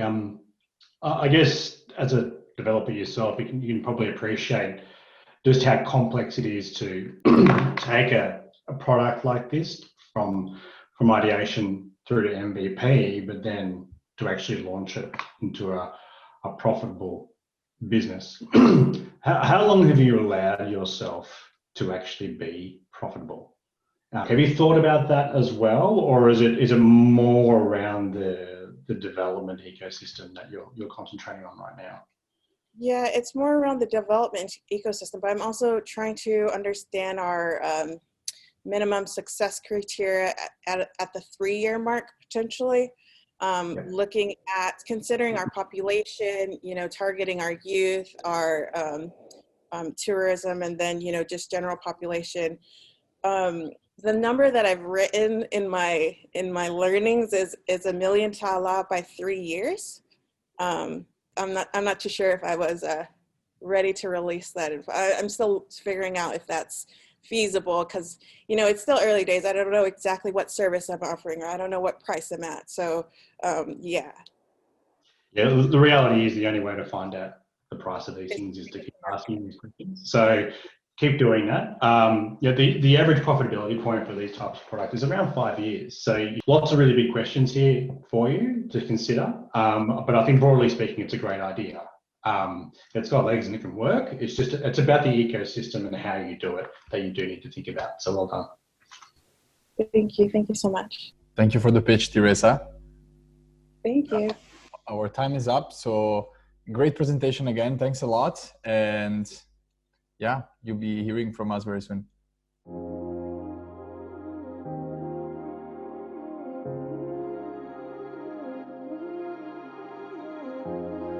Talofa, my name is Brigitte Fa'afiti. I'm a lawyer from Fa'afiti Lotam Law Firm in Apia, Samoa. I was born in Samoa, I was raised in New Zealand, have had work experience in Australia and New Zealand, and currently live in Levi Samoa.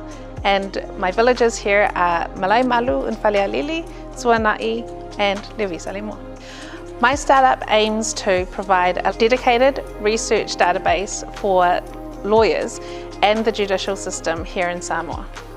What I'm hoping to achieve is twofold.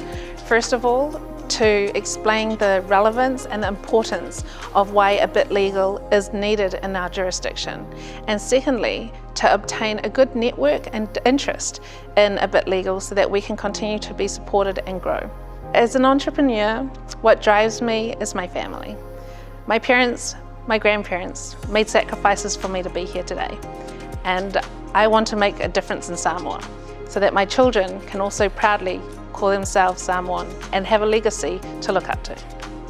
I'm grateful for Seedstars as it provides the benefits of being able to have a platform where we launch our ideas and get mentoring and information that will help us grow and actually make these dreams and plans into reality. Talofa, kia ora, bonjour, g'day. My name is Brigitte Fa'afiti. I am a legal practitioner and the owner of Fa'afiti Lotam Law Firm here in Apia, Samoa. We are a practice with a purpose. We strive to deliver quality legal services that will provide a real difference to the way law is appreciated by citizens, public servants, and legal practitioners alike. The rule of law is a principle which basically means no one is above the law. All citizens within a country are held accountable to the laws of that country. Laws are required to be enforced equally, consistently, and with regard to internationally accepted principles of human rights. While studying, and even up until now, my father constantly reminds me there's a difference from being a lawyer and being a great lawyer. In my 10 years of legal practice across 3 different countries, I have come to appreciate the level of skill and advocacy is what differentiates a lawyer from a great one. Advocating for the rule of law is enhanced by having resources of legislation and case laws available to legal practitioners to research, analyze, comprehend, and then apply or distinguish based on the issue. This informed advocacy contributes to the development of countries' jurisprudence. The major global player in this area of online legal analytics is LexisNexis and Westlaw. Since this diagram was published in 2017, LexisNexis has gone on to expand to 14 other African nations. As you can see, both Lexis and Westlaw cover Samoa's bigger sisters, Australia and New Zealand. But there is no presence in the Pacific, no dedicated, comprehensive, online legal research database exists in Samoa or her Pacific neighbours. However, the University of the South Pacific provides what I like to say a raw database with the ability to access text-only legislation and cases. But with all due respect, this database is not comprehensive and provides little ease and efficiency to the end user. And let's face it, getting a lawyer, time is money. A Bit Legal is the solution. A Bit Legal is designed to be a comprehensive online legal research database that provides legislation and case law with the added value of reliable legal analysis and commentary. Samoan jurisdiction is our main focus at present, with the potential to reach out to other countries within our Pacific region. The name A Bit Legal is a tribute to past and future influences of sharing legal information. The AB is an abbreviation inspired by Anthony Fitzherbert's 1544 publication, Le Grand Abridgment, which is credited as the first methodical collection of case law that summarized English jurisprudence and went on to guide common law collections thereafter. And of course, the IT stands for Information Technology, which is the platform used to share these legal resources. Therefore, A Bit Legal acts as the abridgment of what we currently have with PACLI to what we need, a comprehensive online legal platform that makes research efficient. A Bit Legal is aimed at as a direct market model. The database is to be housed and powered by Whawhiti Lotam and directly accessed by customers through a user portal. A researcher or user will obtain access depending on their subscription type, so basic, advanced, or premium. They will have access to certain online research resources in a particular area of law. In terms of ensuring traction, we have set ourselves a minimum success criteria to be achieved within 3 years of at least 1.3 million Samoan tala, the equivalent of $500,000 US. This planned projection is premised on the need to obtain a minimum of 163 customers over the 3 years, subscribing at a minimum of 8,000 tala per annum, or $3,100 US. That works out roughly to about 660 Samoan tala, which, given our customer surveillance to date, this is an affordable cost to private law firms in Samoa. The key collaborators in this mission to make A Bit Legal a reality is currently sitting at 3 members. A Bit Legal co-founder Leolua Inofo Tuioti Aitofele is also my husband and my partner of 17 years. Tuioti is responsible for management of all logistics and budget in our project. June Risatisoni is an administrative assistant, a wife and mother of 2. June works remotely from her village and is responsible for the collation of the raw data for the database development.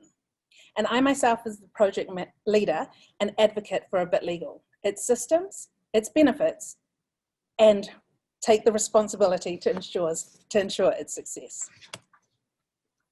In order to achieve the full potential that A Bit Legal holds, we need to expand our team. We need a technical designer and developer to work with us to develop the database and manage it as we grow. We need to obtain a legally trained and skilled editors to ensure that the commentary and analysis is reliable and accurate.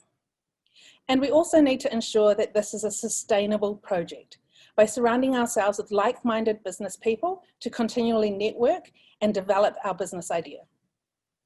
Therefore, I am seeking investment into skills, into expertise and time to the value of 100,000 US dollars to collaboratively grow A Bit Legal with my team. A bit legal, a bit smart, a real solution. Paftai, thank you for your attention. And as we say in court, as your honor pleases. Thank you so much, Brigitta, for the presentation. And I will leave the floor first to the other jurors, and I'll ask you also a couple of questions. So Stephanie or Ben, who wants to start? That was such a good idea. I love this. So how can you guarantee, for example, if I need to access step-by-step local labour laws for Samoa, that information is in there as an investor? And I guess the reverse question to that is, who specifically are you targeting? Because law is, there's a lot of layers to that cake. Thanks for the question, Ben. The reality is law is always changing, and the beauty of A Bit Legal is that we're actually initially targeting the lawyers in Samoa and our judicial system, our judges as well. In fact, before I came to our pitch today, I was lucky enough to have an audience with one of the Supreme Court judges who gave us feedback that this is not only going to be beneficial for in-country solicitors, but also foreign investors as well. So what it would do is analyse, for example, your labour laws. It would have the labour laws up there. Currently, PACLI has the law there, but it's just the law. There's no commentary on how the law has been applied in Samoa, what you need, where you need to go, how you need to do it. So sometimes getting a lawyer here, they can give you all that advice. But if you wanted to do it on your own or have your own lawyer in your own jurisdiction, they could easily access this information and see the analysis and the commentary around those legislations. And what we aim to do is build on it. So not only will it have the legal database, but we will have editors and personnel constantly on it that you can flick through questions, kind of like what you have on apps at the moment. You just say, I need to find this, and then we have a live person being able to respond to your queries. So that is something that we look at expanding on. But in terms of the database itself, it's having the legislation there, an analysis of how case law or how that legislation has been provided, and then of course some helpful links of where you should go if you're a foreign investor in Samoa. Added value to that is the ability to be linked with speciality lawyers by having them have profiles on our network and be able to link in that way. Samoa is kind of a small jurisdiction as well, so we can't be experts at everything. All right, I've got a couple of quick ones. Maybe we've got time for more from you, Ben. So I guess my question is around the accuracy of the commentary. Who's providing advice? Like, would you only be allowing registered lawyers, trained lawyers to be providing that commentary, and who's going to do the quality assurance of the sort of commentary that's on there? The credibility of this database is premised on it having people with high level experience, very well-trained legal minds to be able to cover this. And we have those expertise in Samoa. We have retired judges and even lecturers as well. And we have practitioners who are all very well-trained and capable to be able to offer this kind of service. And initially, that might be who we look at. But we currently, at the moment, in terms of getting our MVP up, I'm doing the commentaries and having that reviewed through my networks, but who have had a lot of experience. But as we progress, and like I said, I did meet with one of the Supreme Court judges, and he had some suggestions of networking with other Pacific Islanders or other Samoan lawyers overseas who might be able to offer support in that area. So fantastic, thank you. Ben, back to you if you have more questions. Yeah, one question I do have is, I'm wondering, what's your plan about prioritising what content you do put in? And have you done a market analysis to sort of work out what the sort of most demand information actually is that people require?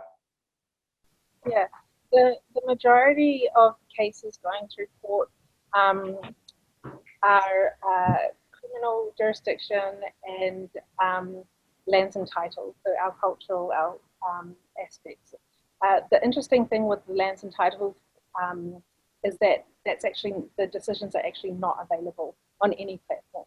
And so in terms of advocating for a rule of law and being able to have access to decisions and the transparency of decisions, currently that's a challenge for us here.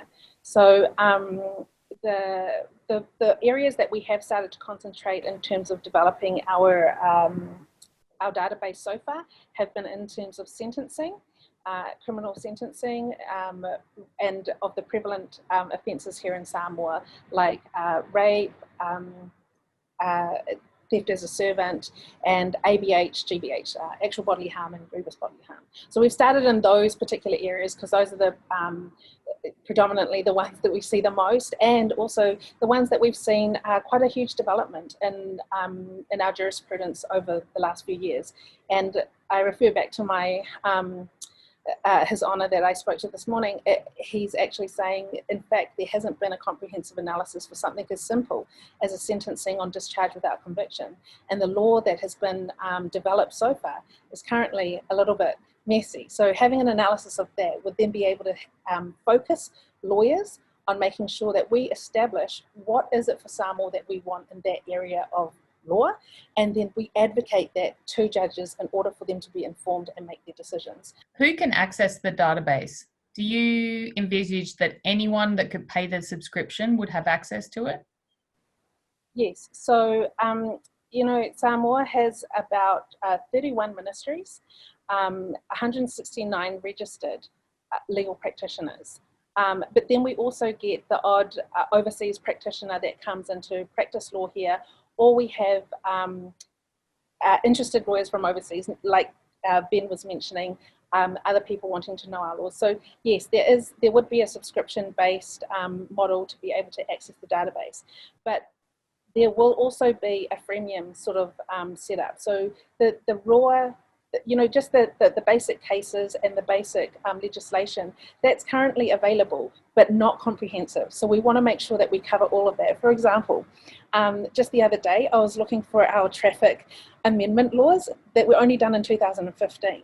They're not up on our Parliament website, they're not up on our PACLI website, they're not up on the SAMLI website. And so when you're trying to defend a traffic ticket of a client and you can't even access the law, then there's quite a long, arduous task to go and look for it. So we want a bit legal to be that solution. We want it to be able to allow people to have that free access to the legislation, to the case law. That value added stuff is where we get the subscriptions.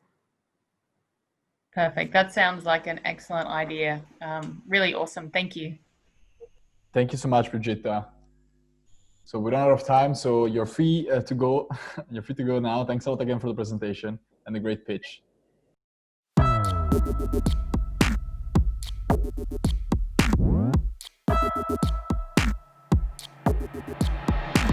Talofa, my name is Ronnie Wong-Soon, and the name of the business that I pitched is Business Samoa Design.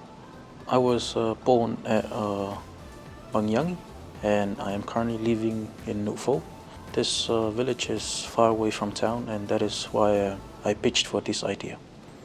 Design will help small businesses and medium enterprises to ship their products and their services that they want to offer to the public.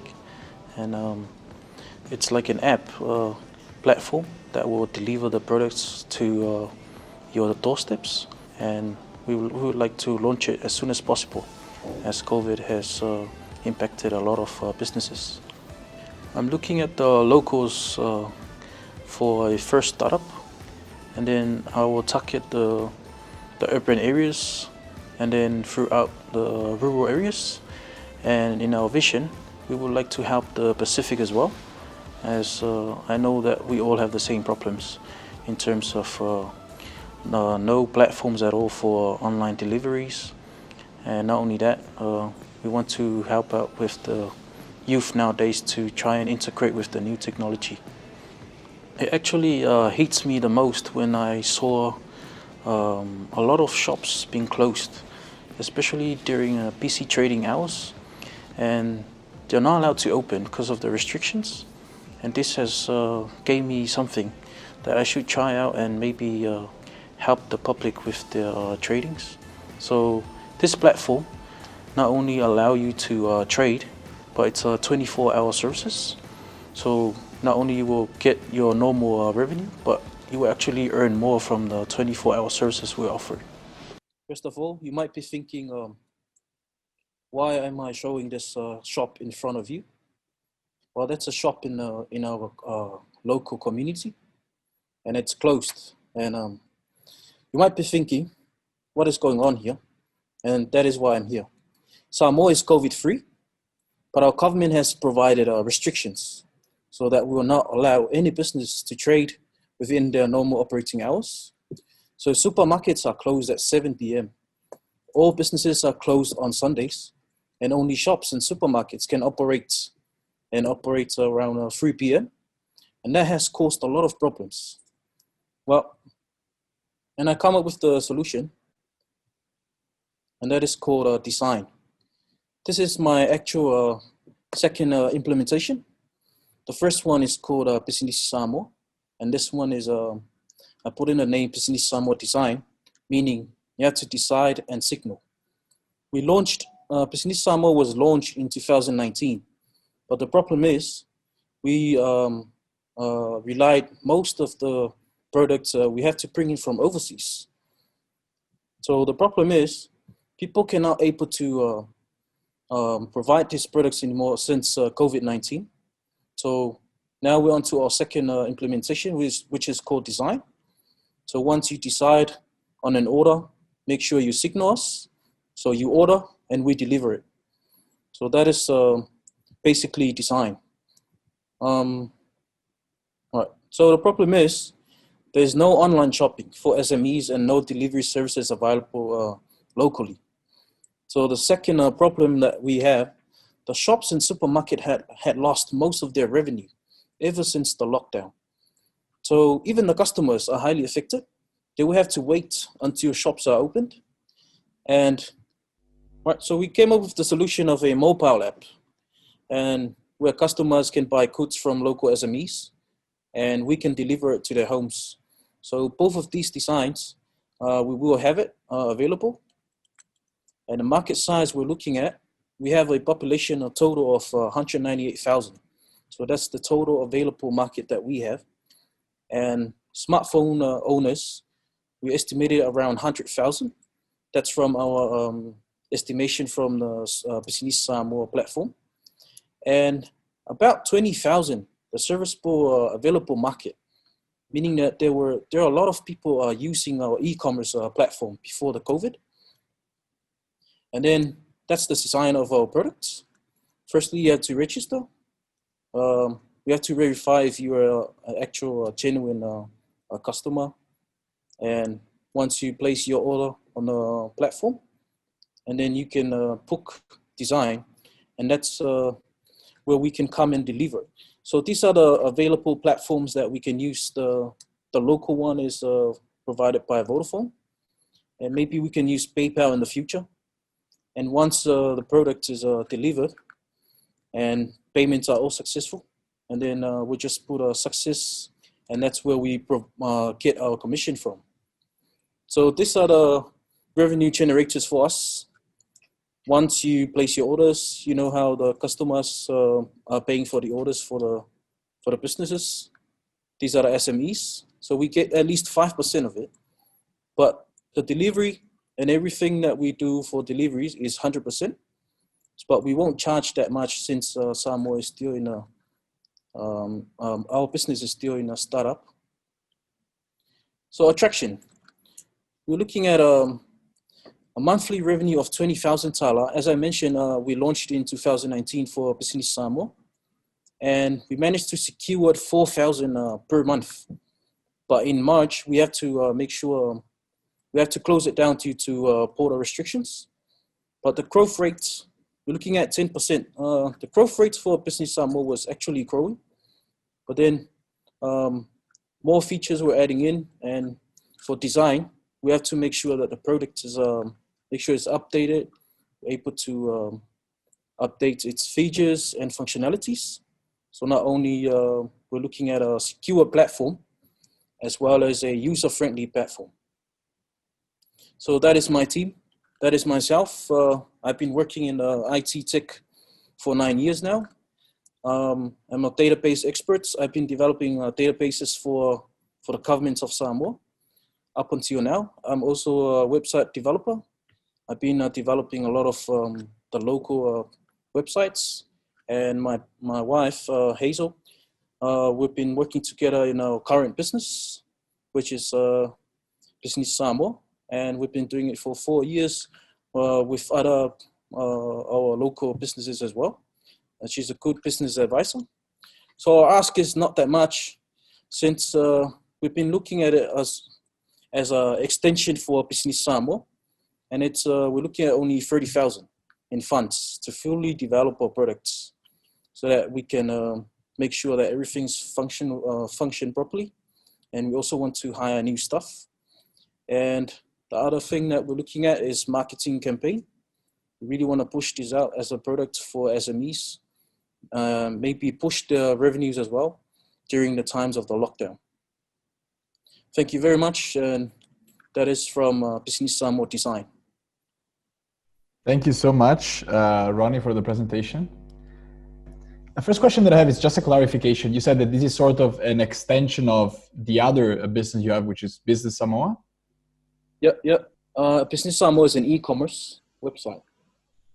Okay, perfect. So I have a question about the competition. Is there any competitors now in the space, in Samoa, in this space? Yes, so far we only have 2 major ones. And I think that's called Seki Eats and Samoa Market, and that's under one owner. Okay, and in terms of, you said that the COVID, of course, has impacted your operations, obviously. And before COVID, in terms of figures, how many registered users were we talking about? If you could give us some numbers about the numbers of orders that you had, yes, daily, weekly basis. The first 4 months that we operated, I think we secured around 85 customers, and they were just the local ones. So this 85 customers, in 1 month, we generated 4,000 tala. We're talking about tala, so estimate around 2,000 New Zealand dollars. So in March, we decided to just put it in a pause mode, since most of the products were from overseas. Okay, amazing. Thanks a lot. So great pitch, thank you. I have a question. Is Samoa Marketplace the one that's run by SkyEye? No, that's a different. That is run by Wally Scanning. Okay. So great that Samoa has its own payment gateway with Vodafone. I think that can be a real challenge for online businesses in other countries and other markets.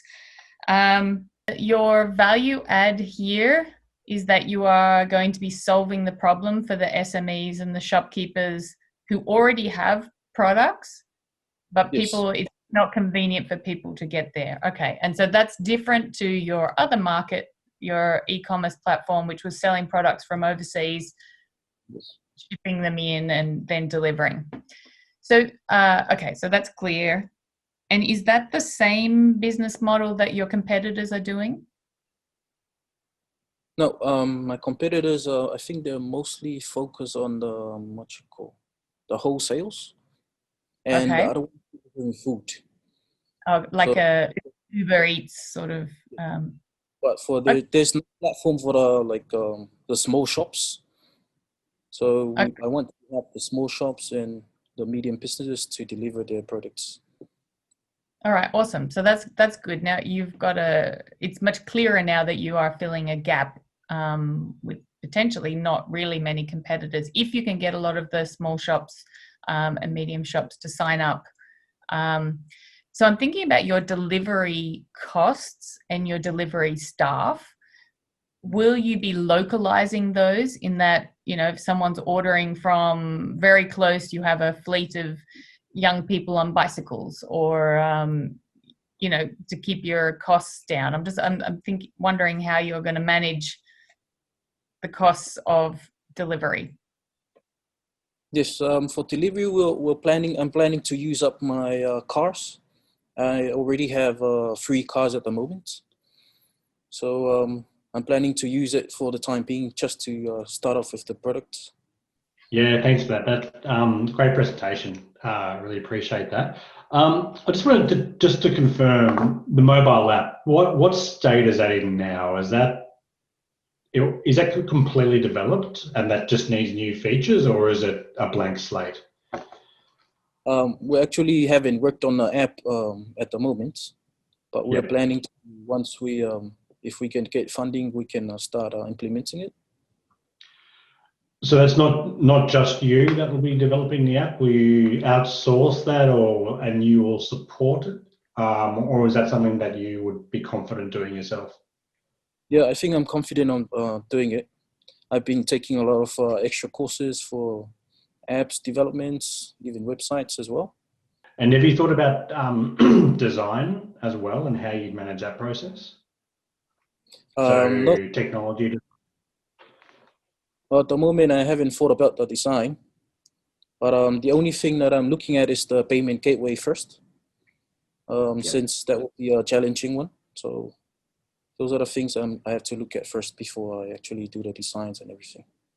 Yeah, great. The other thing I was just wondering if you've thought about is brand. And I think this presentation really popped if it had a clearer brand presence around the product that you're trying to develop. Have you considered that at all? Yes, I was thinking about branding maybe 2 years after the operations.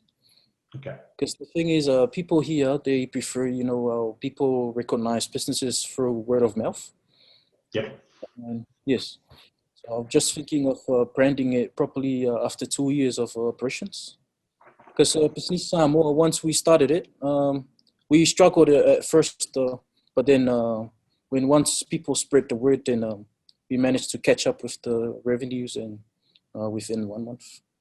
Can I just clarify something? So the app would be like Business Samoa online, or I would just name design. Oh, okay. So does the brand design have traction? That's what your e-commerce site was? Yes. So design will be an extension for Business Samoa, meaning you decide on the product, and then we have to deliver it through, you just signal us, and then we will deliver it.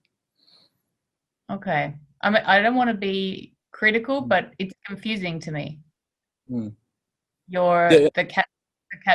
design and the signal, but maybe that's something that works in the local context. Okay, that's what it means, design and signal. So once you make your decision on the products, you just signal us through your mobile phone, especially the smartphones, and then we deliver it through using design products. Okay. I think it's confusing to me because design means something else as well. I'm not sure that it means anything that's related to e-commerce. So I look at this and I think, oh, you're a design company. Maybe you can make me a poster or a new website.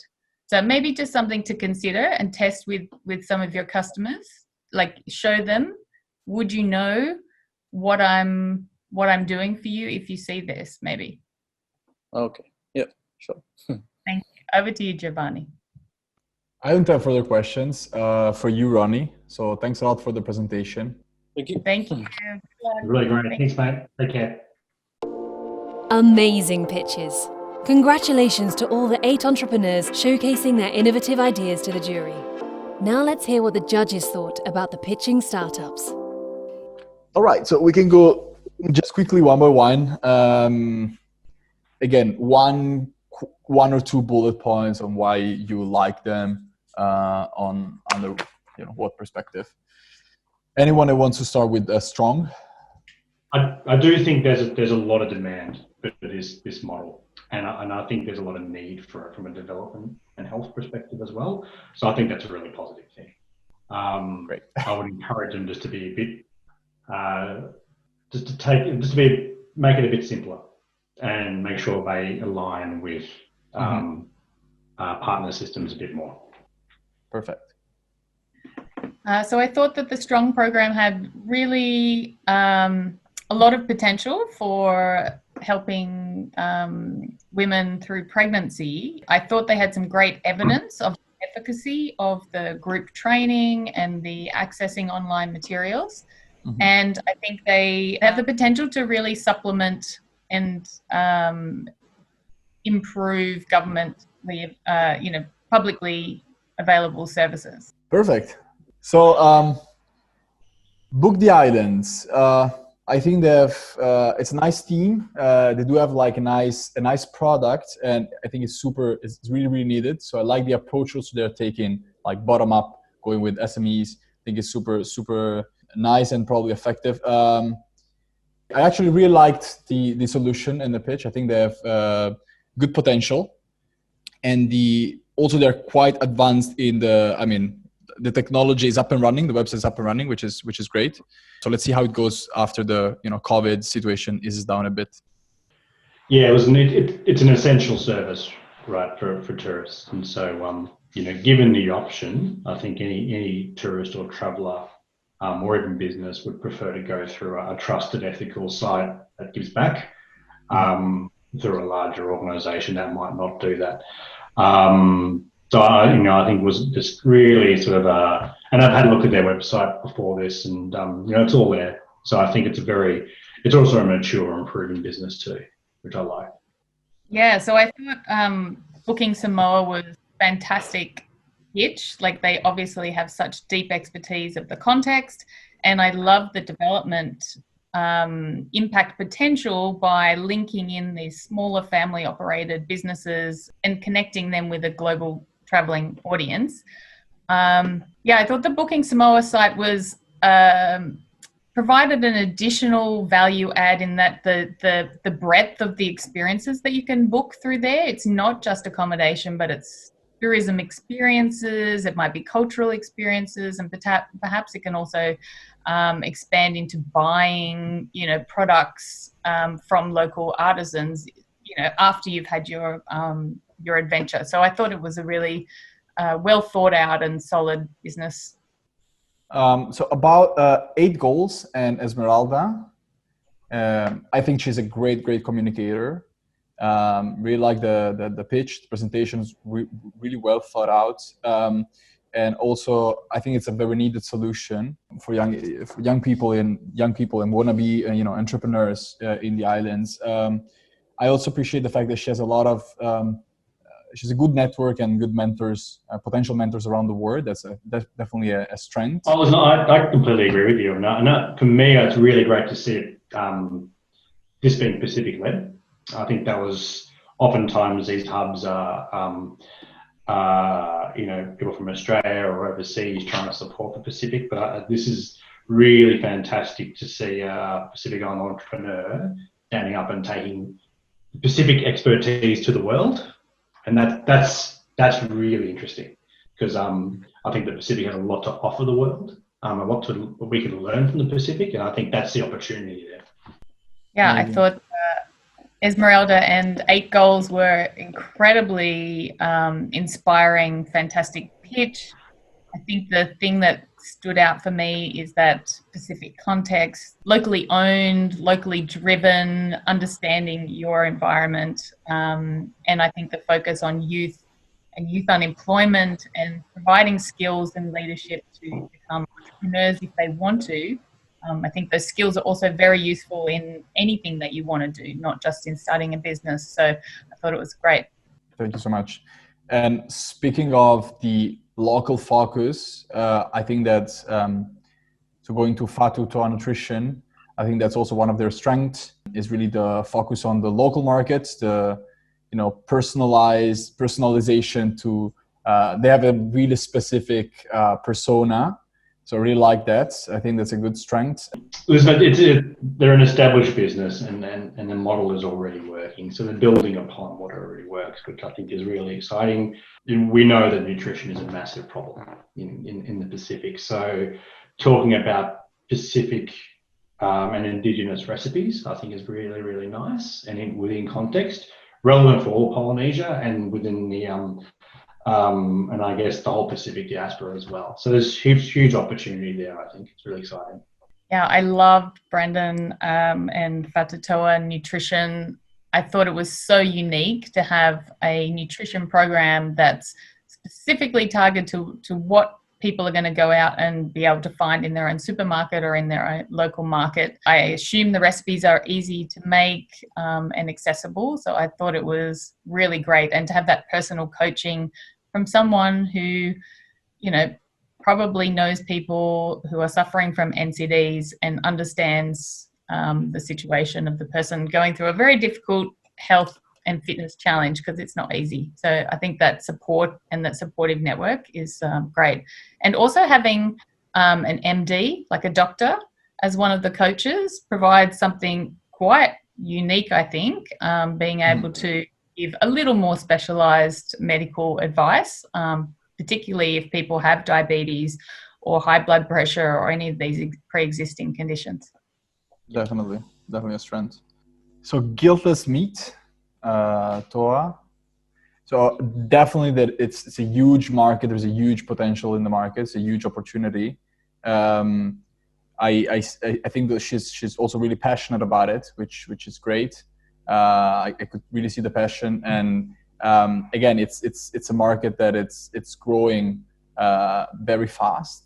So if she really manages to step into the game, it could turn like into a great thing, especially also given the Samoan sort of point of view perspective to it. Yeah, for me, this is all about opportunity. It's a really future-ready business, and I think if we think, it was very domestic focused, but if we're thinking about international focus, the Pacific Islands has a reputation for being clean and green and healthy. When you're purchasing things, so I think there's a real opportunity for this is a future-ready business. They've got a boundless opportunity. And also an opportunity to strengthen that supply chain as well. And once they get that right, I think the possibilities are endless, to be honest with you. I love the Guiltless Meat concept. I think it's shown to be very popular in Australian markets, and I think it's got a lot of potential. Obviously, at early stage right now, but I think it's got if you can get it right, it could be really, really interesting in the local context. Fa'afiti, Lotam. I was actually really happy to have you guys on board today, because of course I don't know much about the context in the Pacific, so I could see that it's actually a really great problem that she's trying to solve, and that's really great. And I think that she. So Brigitta has very clear ideas also on where she's heading, what she wanna get. So again, it's still early at the moment, but I think that she has a clear direction of where she wanna be in the future. So I was super impressed with Brigitta, and a bit legal. I thought it's snappy, it's cute. From a branding, but really the impact could be so huge. I think she's uncovered a real pain point for the legal profession and for people trying to navigate laws in Samoa, and the potential application to have that system expand and grow across the Pacific, I think is really incredible. I'm sure for the local punter, it's a little bit like, oh, who cares about legal database, but I think it's really filling an incredible gap. And I think her cost and subscription model, and thinking about a freemium so that everyday people can still access that information more easily in an accessible way, but I think she can potentially make money from this to support the accuracy in the content update and stuff. I just thought it was fabulous. I think for me, it was just from a bit of a startup nerd point of view, it was very new, the idea. I haven't really heard anything much like this. So I think that, and I hate the word disruption, but I think that it does have an opportunity to sort of really change the way that people look at how they access legal advice. And I think that's really, really exciting. So I really, really like that. We got a lot of work to do to get this right, but I think it's just the opportunity here. I think it's fantastic.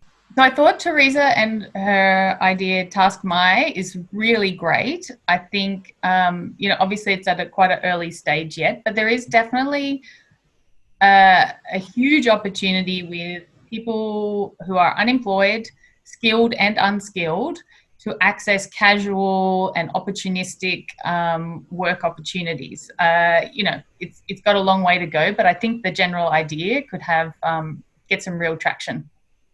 Thank you so much, Stephanie. Just to back you up on this, I've seen personally running this competition in Asia, a lot of startups that are trying to do the same, and they're being quite successful. So of course, it could be a crowded space, but on the other side, the opportunity is there. And I think that if she gets it right, it's a really great opportunity. And not only for job seekers, but also for students looking for part-time stuff. I think that, the market potential is there. I agree. I mean, there are a lot of big and successful organizations to do this stuff, and they're big and successful for a reason, because there is a demand for this. And so if there is a genuine gap in the market, there's a huge opportunity to do this.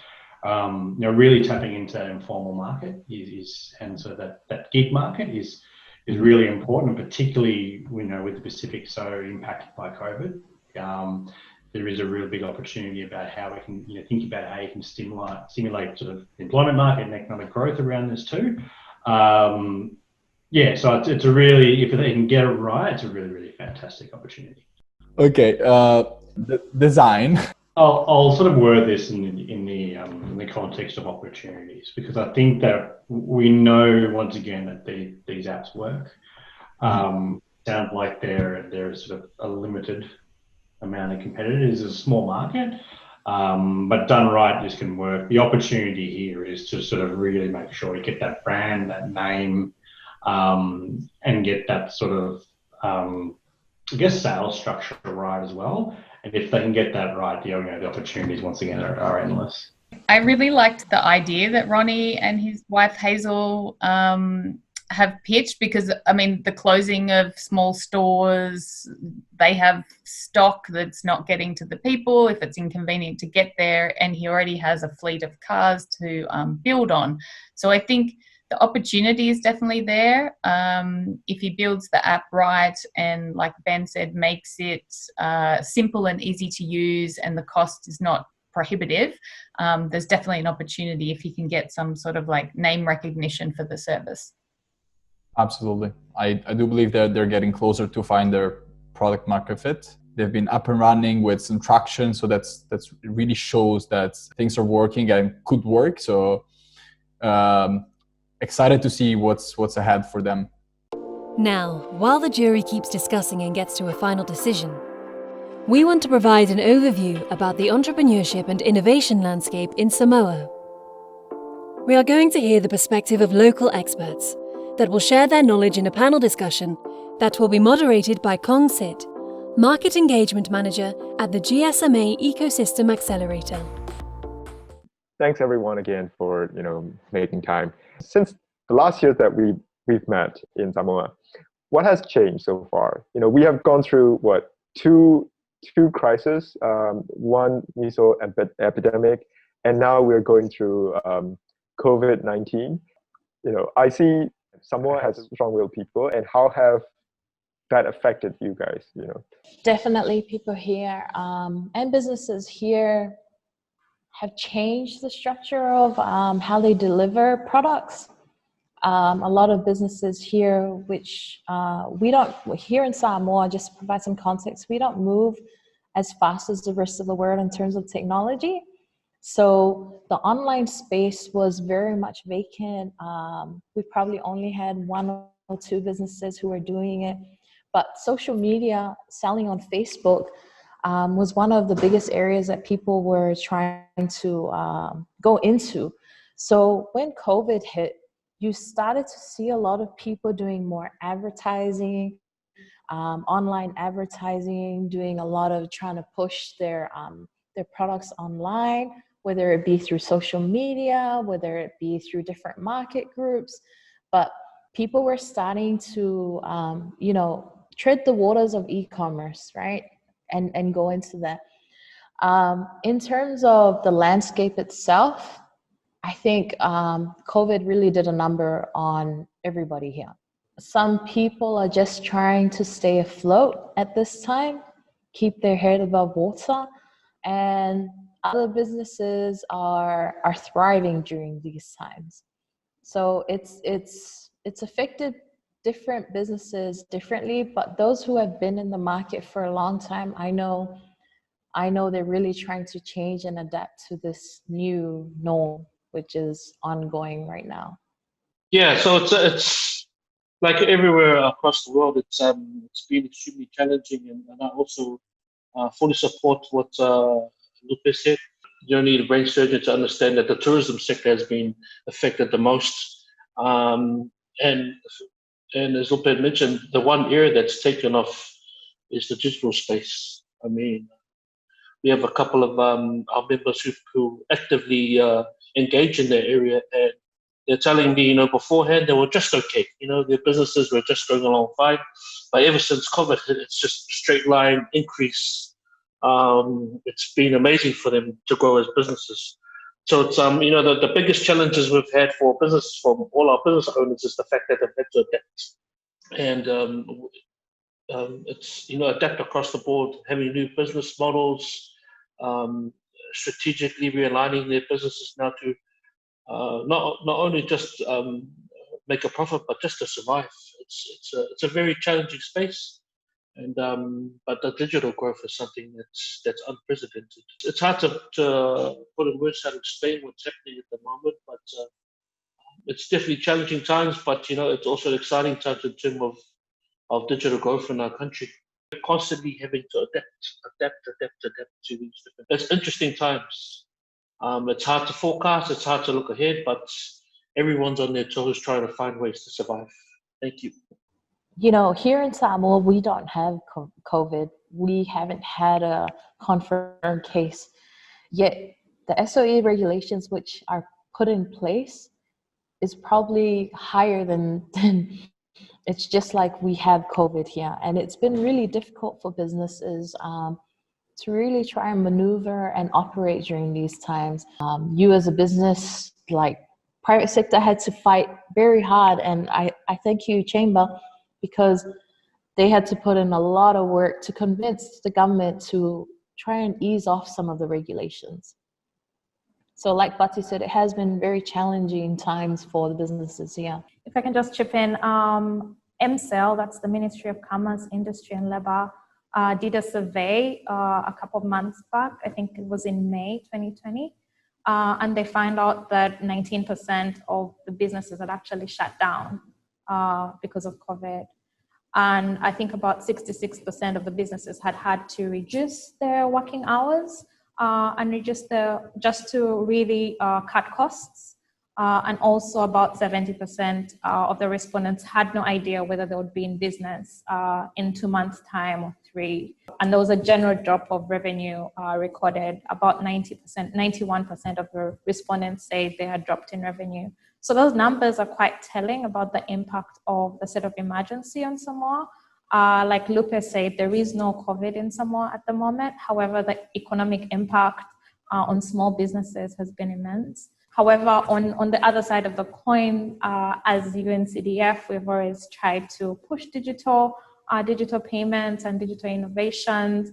And we've always had, during this time, we've had a lot of uptake in interest from businesses and consumers as well. People are seeing that digital is more resilient when it comes to crises like COVID, and they're actually more open to, for example, signing up to an e-commerce platform and the like. So there are some positives coming out of this, and yeah, pretty much. But just looking at how is this a good environment, for example, to start a business, and then looking at what kind of businesses are actually starting during the within this climate is quite an interesting insight. Yeah, it's really challenging, and you brought up one interesting point where we mentioned the digital businesses and connectivity during the time of COVID. And I think last year during the miso crisis, it is sort of, I don't know if we can call it a preparation for Samoa to be ready. And now that COVID restrictions have made it more challenging, how has connectivity helped so far for the businesses in the country, and how relevant are they in addressing these challenges? It doesn't necessarily have to be how Blue Sky or Digicel provide services, but rather business owners who uses their services to further their business or become resilient. Yeah. I'm happy to start. Sure. So UNCDF is supporting Sky Eye in basically improving their capacity to meet the needs during this time.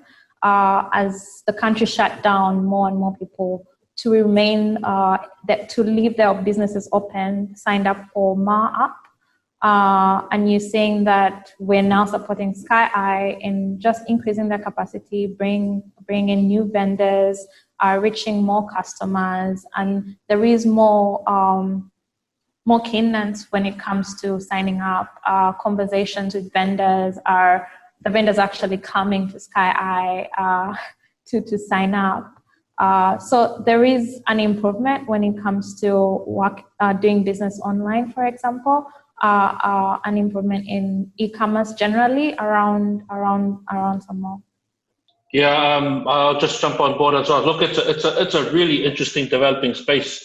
You're actually you're emailing me, and I'm just doing something for what Christine talked about with our team here from Wimty, which is the Moa app. So that's they're closing that off. They're off tomorrow. But the reality is, there's a lot of other players in the field at the moment. We've got young entrepreneurs selling cash cow using apps.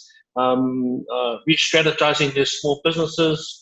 We've got small shops who are online now selling their produce. We've got other players in the field such as Samoa Market Online who are catering for those who are diaspora that live overseas. We've got our own version of Uber Eats or City Eats. I mean, the issue is some have their own markets that they're trying to support.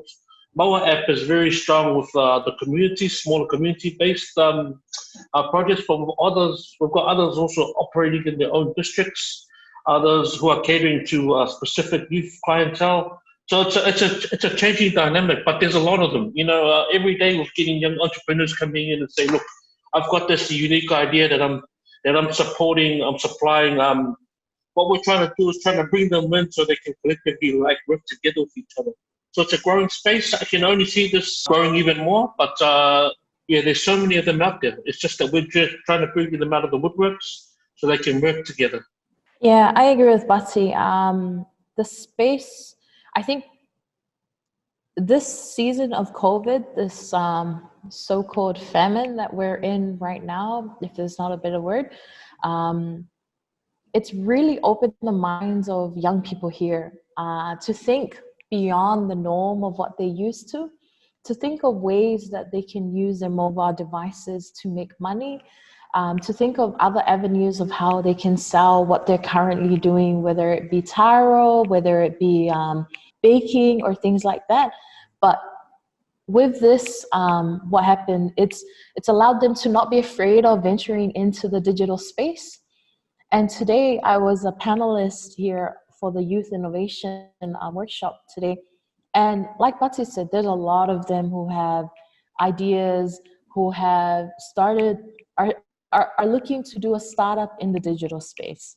So that's probably the positive that has really come out of COVID for our young people. Because previous to this, I tell you, I don't think there was anyone other than IT experts who were willing to think into the digital space.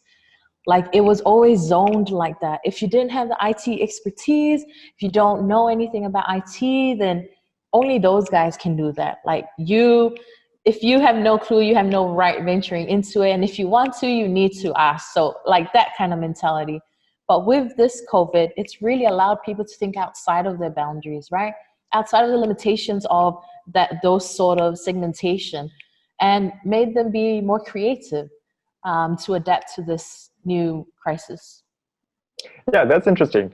And I also want to hear, like, from your environment, from your friends or family circle, are there more businesses or traditional businesses who are adopting technology? And if there's a good example, I would love to hear about them,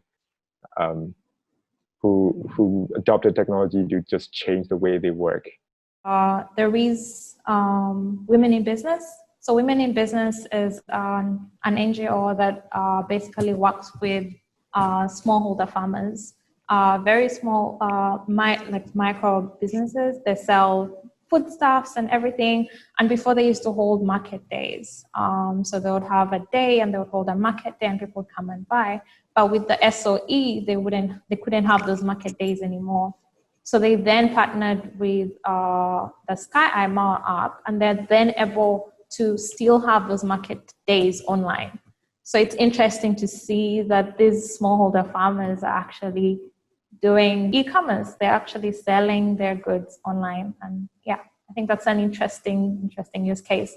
And even when for example, if the SOE is no longer in place, it would be interesting to see how many actually stay on using an e-commerce platform. And I'm sure maybe Hobart would have insight on whether there is like a new market for them, people they wouldn't be able to reach before, who wouldn't be willing to come to the market, and now they can easily purchase their goods online. Yeah, Hobart, I think you also mentioned once or twice about, some people who adopted technology to bring supplies to their communities or to their customers. Yeah. The classic example we have, Samoans are big consumers of what we call umu. It's our staple Sunday meal where we share with our families. The majority of families, what they do is they purchase it from markets that are available Sunday morning. But because of a SOE, the government has stopped the Sunday markets, which normally happen early Sunday morning between 4 and 7 a.m. in the morning. And also they've stopped the small shops from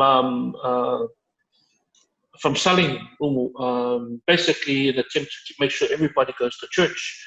But what's happened is the smaller shops have adopted now, and they've opened up 4 more Facebook pages where you can now order your Sunday umu a day in advance or 2 days in advance, or even on 3 days in advance, and they will deliver it to your family on the Sunday morning. Because there's no restrictions on the car movements on that on Sunday morning. So, everybody's adopting to stay afloat, to make sure that their businesses exist. And what is interesting is, there are people who manage to make those changes and thrive, right? Are they actually making payments in cash right now? And have you seen more people adopting digital modes of payment? I think here it's still cash. When you say digital mode, you're referring to online payments, which requires them to have either a debit card or a credit card. Credit card penetration is still here. There has been no change to it, to the landscape of it. But debit cards, with 2 of the banks offering international debit cards, Visa and MasterCard, I think I've seen a bit more people with those around using it for transactions. But in terms of payment for these services, like what Bati has explained, it's purely cash right now, right? Because you look at it and only 10% of the market will have an actual bank account or a debit card of that. And these guys are informal sector, which is pretty much driving a lot of these everyday things. They're still cash basis. But e-commerce payment solutions are still pretty new in Samoa. For example, Mtala launched just a couple of months ago. It's quite new. They're yet to develop a proper e-commerce solution. Same thing with Digicel. As for the banks, because there wasn't much demand before, as we've talked about, this demand for digital has really skyrocketed during this time of the SOE, of the lockdown, and I think the numbers have increased and there might be a business case for the financial service providers, but previously there wasn't. The demand was just not there for this product. However, I do see a future where Samoa does have multiple payment solutions in place for different e-commerce solutions. But at the moment, everything is pretty much either in idea stage or like just an early Still in work in progress. Yes, exactly. Yeah, with MTALA and digital mobile money as well, there's still a lot of manual work within the telco company that they do for those two platforms. Like, it's not fully digitized. From a consumer perspective, it looks digitized, but internally, like they still have a lot of manual work within their company to get one transaction resolved. So like Iris said, it definitely is a space that's very young, emerging here in Samoa, but there are many possibilities. I mean, I heard a couple of weeks ago that one of the banks will be rolling out their own payment platform. So this is something to look forward to, but to have that platform come into place, they would have seen a need for it in the economy. And I think after all the asking from some of the online businesses, one of the banks has responded and will be bringing in their own platform. UNCDF, in partnership with UNESCO, are supporting SkyEye to develop a local payment gateway. Now, the idea is a local business going to every financial service provider just to get access to a payment solution might be difficult. So if we have an aggregated solution, so one aggregator connected to all financial service providers, that will ease up connection to this payment solution. So that is still work in progress, setting that up at the moment, but it's definitely, we see this as something to enable, like, open up the market into e-commerce in Samoa. But just from my perspective, because we do a lot of work behind the scenes, there's a lot of work that needs to be done in terms of the infrastructure and the policy enabling in order for this to happen.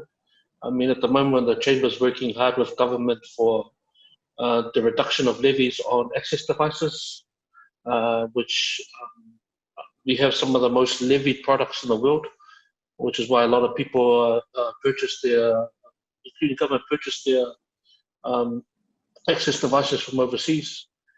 And also the cost of internet, we're working hard because at the moment we have a Vodafone and Intracel. We're trying to find a compromise between them both to ensure that we're able to have reduced levies so people can access these devices. So there's a lot of work going on in the background until those issues are sorted. We really want to find the support systems to help people like Payway and SkyEye, because until those issues are solved, it's just going to continue to hit a brick wall. But those conversations are happening. They're happening fast. It's just the enabling environment.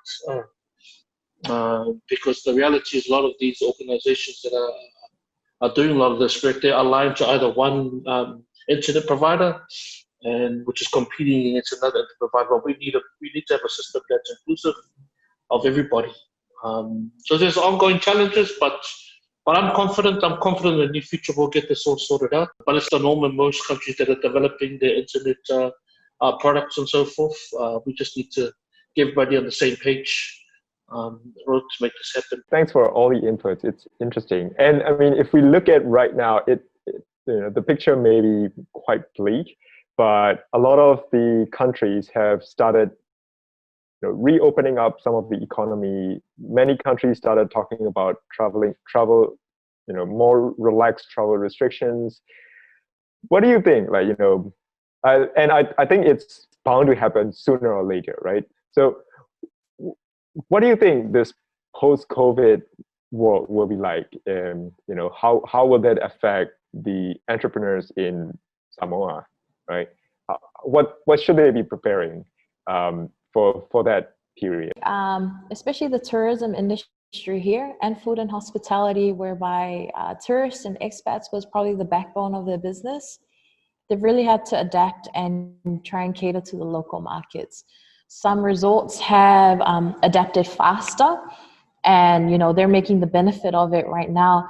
But in any business right now, whether it be tourism, whether it be anything else, it's trying to be able to sustain yourself on the local market. But I wanted to mention this earlier, and I'm sorry that I had to skip back. If there was a business right now which has actually done better than what it was before, it's these small retail outlets that reside in the villages. And this is purely because of SOE restrictions, because they're open 24 hours. But what you see now is a lot more Samoan people have gone to open these small shops, small convenience over-the-counter outlets, because it's open 24 hours. With the restrictions on our supermarkets, these guys are the ones who have benefited a lot. So that's one of the business which is really thriving here in Samoa. Even Asian stores, which previously were supermarkets, are now considering being over-the-counter because of the hours that the government has allowed for them to be open. And if it continues this way, ideally we're going to see a lot of small over-the-counter shops opening up more. Some families had their over-the-counter shop closed for many years, but due to this COVID crisis, they've reopened it, and now it's generating income for them. Yeah, good to see that. Any thought from you, Iris? At the moment, there's just so much uncertainty. Like, no one can tell you for sure when the borders will be open. No one can tell you when the first tourists will come to Samoa. So this level of uncertainty is really, I think, opening up minds of business people, of entrepreneurs. Like, what can I do with the market that I have at the moment? So you're seeing a lot of, like Lupe mentioned, you're seeing a lot of people changing direction. So whereas I was targeting the tourist market, I'm now targeting the local market. But on a digital front, we're also seeing a lot of building back better. So you're looking at your business case and saying, how resilient is my business case? Right now, the SOEs are relaxed, but if the borders open and there is a case of COVID, everything is shut down again, what does my business look like? So you're seeing businesses start to prepare for that kind of scenario, that kind of uncertainty, and that's quite interesting.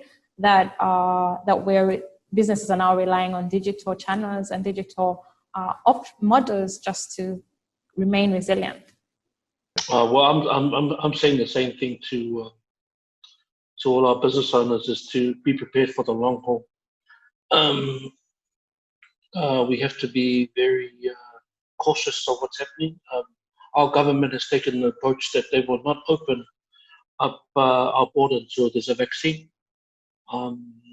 So that could be 6 months, it could be 1 year, 2 years, 3 years down the line. But it's good just to be honest to our business owners. We've just got to be prepared for the worst case scenario. And you mentioned earlier, Kang, that our government has already experienced the tragedy of the measles crisis, and they do not want to go through that again. They won't compromise on the issue of opening our borders. We've been asking for a bubble, but every time we have a new issue come in from New Zealand, Australia, which is our closest ports, we also have the issue of repatriation flights coming soon, and our government are working. We go up there every week, twice a week, and we get the same answer, which is until the vaccine arrives, we will not open up our borders. So we just have to be ready for the long haul. I guess that's the key message that we're sending out to everyone, to adapt their business models. How that looks like, to be honest with you, we're trying to find resources and to help businesses to adapt it, to stay alive. And it's something we're concerned about, especially with our tourism industries. But it's better to be prepared than not prepared. So, it's a very challenging time for us in the business community, but we just got to be ready to engage for the long run, because we don't know how long this is going to take. The skill set to adopt to new models is something that we really need to look into. So we're talking all these digital initiatives and innovations, but what's the skill set that we have in Samoa? How are people equipped to adopt those new models? And And I think it begins straight from, primary school all the way our education system in Samoa, but also kind of, initiatives from other members in society on educating people on digital skills, how to use a phone, how to use a computer, laptop, what can the internet do for you, that kind of education and digital literacy, yeah. I don't know if I would call this a silver lining. COVID has sort of forced everyone to start adopting internet connectivity. And even the traditional, very, very traditional people who will never make a call via phone and make you meet them in person are now on Zoom or Slack and whatnot. So I see that as one positive sign, and that will also enable a lot of digitalized businesses. It doesn't have to be like really tech-based businesses. Rather, traditional businesses who adopt technology be able to sell now to the average consumer, because average consumer now are making use of connectivity. It is the reality that we must all prepare ourselves for, resilience for a very long haul, and the skill sets need to be done. And I think we're looking forward to providing more help in terms of building that skill set and for the businesses. But I think the other side is to help these businesses educate their customers or consumers to be adaptable. Yeah. If there's any last thought and last wishes for everyone who's going to listen, please feel free to do it. Iris, you may want to start since you're on. Yeah. Maybe just one last point is I think it's quite important that we look at gender divide caused by the COVID crisis in businesses.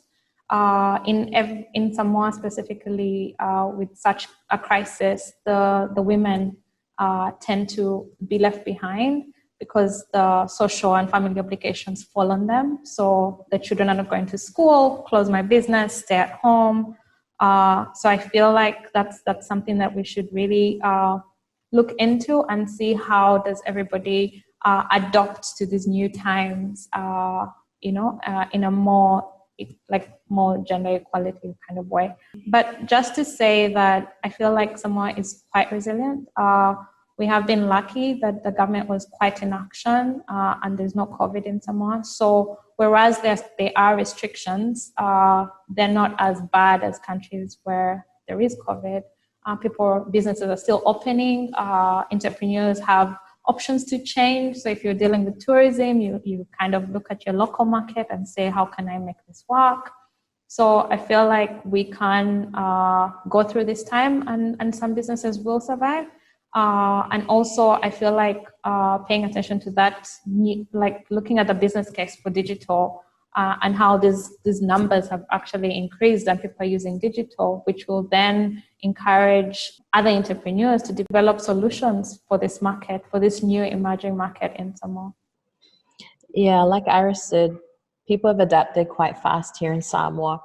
And yes, I was going to point that out. Unlike other places overseas whereby it's hard to reach consumers, here in Samoa, people are still able to go and see their customer, just like how Hobart explained with the Sunday delivery. The one thing that people have had to adapt to is probably the operational times, which has now been dictated by government. And initially in the beginning, we had only 10 people to an event, but now the government's been flexible and allowed a bit more people, as well as takeaways and dining is also allowed within cafes and restaurants. So a lot of businesses are still operating as per normal. It's just trying to convince people to come back to them is probably the biggest part that people are doing. And that's why you see a lot of them advertising now on social media. One thing I want to note that Iris picked up on is digital literacy. That is something, and building digital capacity here in Samoa, that is probably one gap that really needs to be probably offer more support, offer more training programs to be catered to that, because it's all well and great to start and to have a lot of digital businesses, but the gap is always, there's always that gap to be able to execute it properly without the right support, without the right capacity, without the right resources. So digital literacy, digital capacity, building digital capacity here is probably two of the things that I think definitely somewhere that both yourself and UN can probably pitch into. There's three takes from this that we need to keep on continuing. For example, us as an organization, is we need the support of organizations such as Seedstars. We need these networks out there, because the reality is you guys are far more advanced in terms of technology that you work with, the networks that you have, and we need the support of basically connecting our young entrepreneurs like Lupe to you guys to continue to develop them and make them grow as young entrepreneurs. For us, if we're going to have the digital space grow in Samoa, it needs to be inclusive of all. It's a big challenge for us that we continue to bring these young entrepreneurs, because reality is more, like most countries around the world, people like to work in silos, but bringing them collectively together. So we support, especially the small guys. I love the work that Sky Eye does, but Sky Eye is quite established as an organization, but we also want to bring in the young entrepreneur that might be overwhelmed by the work that Sky Eye does to support them as well. So bringing in these programs are the support of everybody and giving them the space to grow, because most of the time, these young entrepreneurs need support, they need encouragement to come out.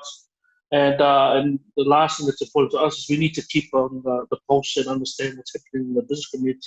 So conducting surveys for us, and that is very important. Thank you very much for everyone for joining, and appreciate your time. Thanks to Kung and the panel members for that interesting discussion and insights. Now, the time that you were all waiting for has finally arrived. The jury has selected the winner for Seedstars Appia 2020. So, welcome everyone. This year, we have received more than 35 applications for the Seedstars Appia pitching competition, the local chapter of the largest competition for startups in emerging markets. We had 8 great entrepreneurs pitching online, and after a very long and difficult deliberation with the jury, we have a winner. The winner of today's event will participate in the regional phase of the competition, competing with fellow entrepreneurs from Asia Pacific, and among other prizes, will be awarded 2 free months of the Investment Readiness Program, a program developed by Seedstars that aims at supporting startups in their journey to raise funds. Kima. Helping women through pregnancy is definitely a key element in the health tech space, and we believe there is a lot of demand for the service you're offering. However, it is still a premium solution, and we are interested in seeing how you will develop partnerships with other stakeholders in the market and move to a fully digital offer. Kevin and Jeff, yours is an essential service for tourists, and we were impressed by your traction and bottom-up approach to the market. However, we are concerned about the current and future impact of COVID-19 on your operations. Esmeralda, we really liked your passion and communication skills. Supporting the youth by providing them with the right skill set is definitely a must-do. However, we had some concern about the business model and the strategy for the long-term growth. Brandon, nutrition is a huge problem worldwide. You have a very well-established business with a clear target customer. However, we had some doubts with regards to the market expansion plans and on the unclarity regarding the allocation of funds. Toa, you stood out for the passion about your product. You're looking at a market characterized by huge global demand, and the opportunity is definitely there. However, the business is still in early stage, so we have many questions about how you'll be able to scale it, and especially tackle the supply and distribution problems linked to it. Brigitta, you have a clear idea of what you want to achieve and in which direction you want the business to go. You're tackling a real pain point in the market, and the impact could be huge. Nevertheless, there is a lot of work in front of you, and we are curious to see how fast will the implementation be from an idea to a final product.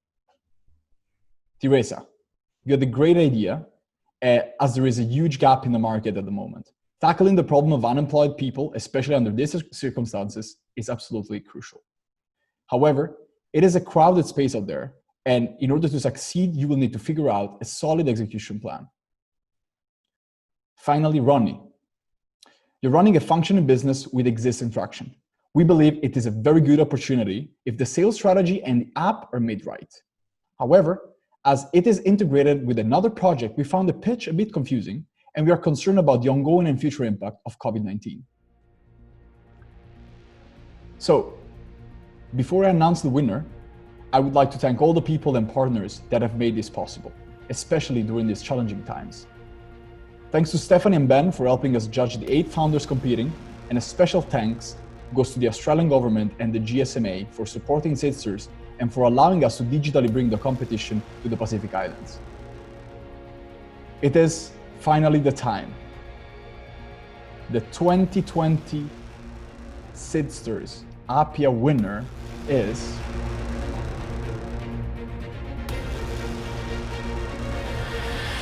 Kevin and Jeff from Booking Samoa.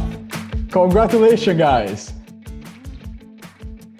Please feel free to unmute yourself, and if you want to say a few words, feel free to share anything. Jeff, go.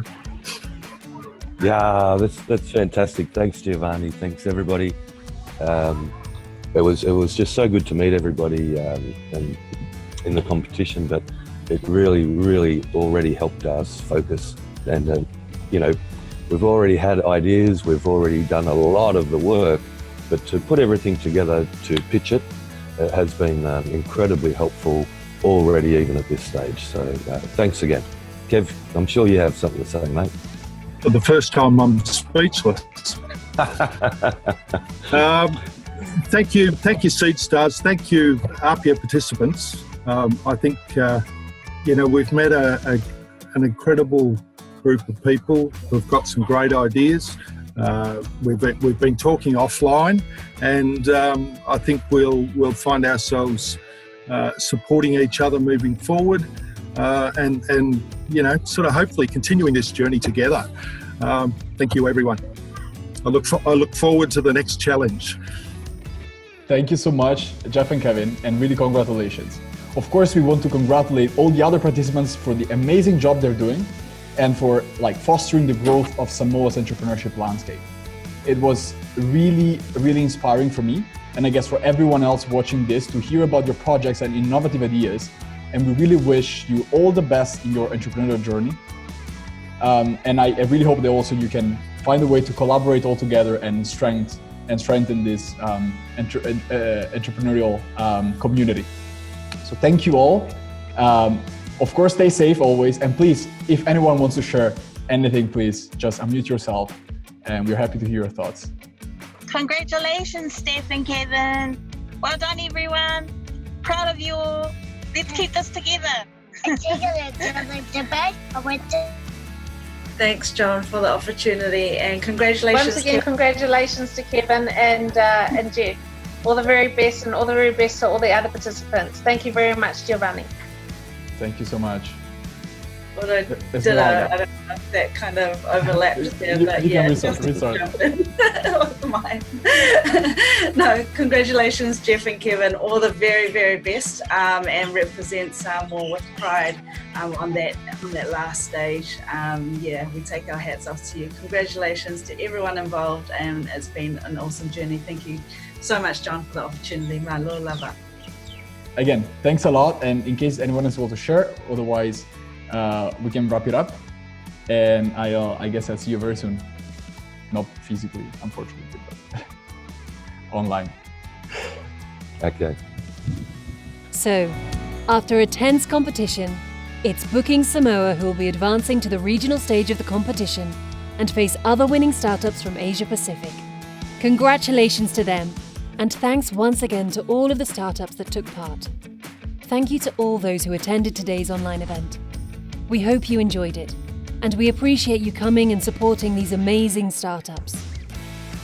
If you want to find out more information about the Seedstars World Competition, please visit our website or reach out to us on our social media channels. Thank you once again. We hope to see you next year, and goodbye.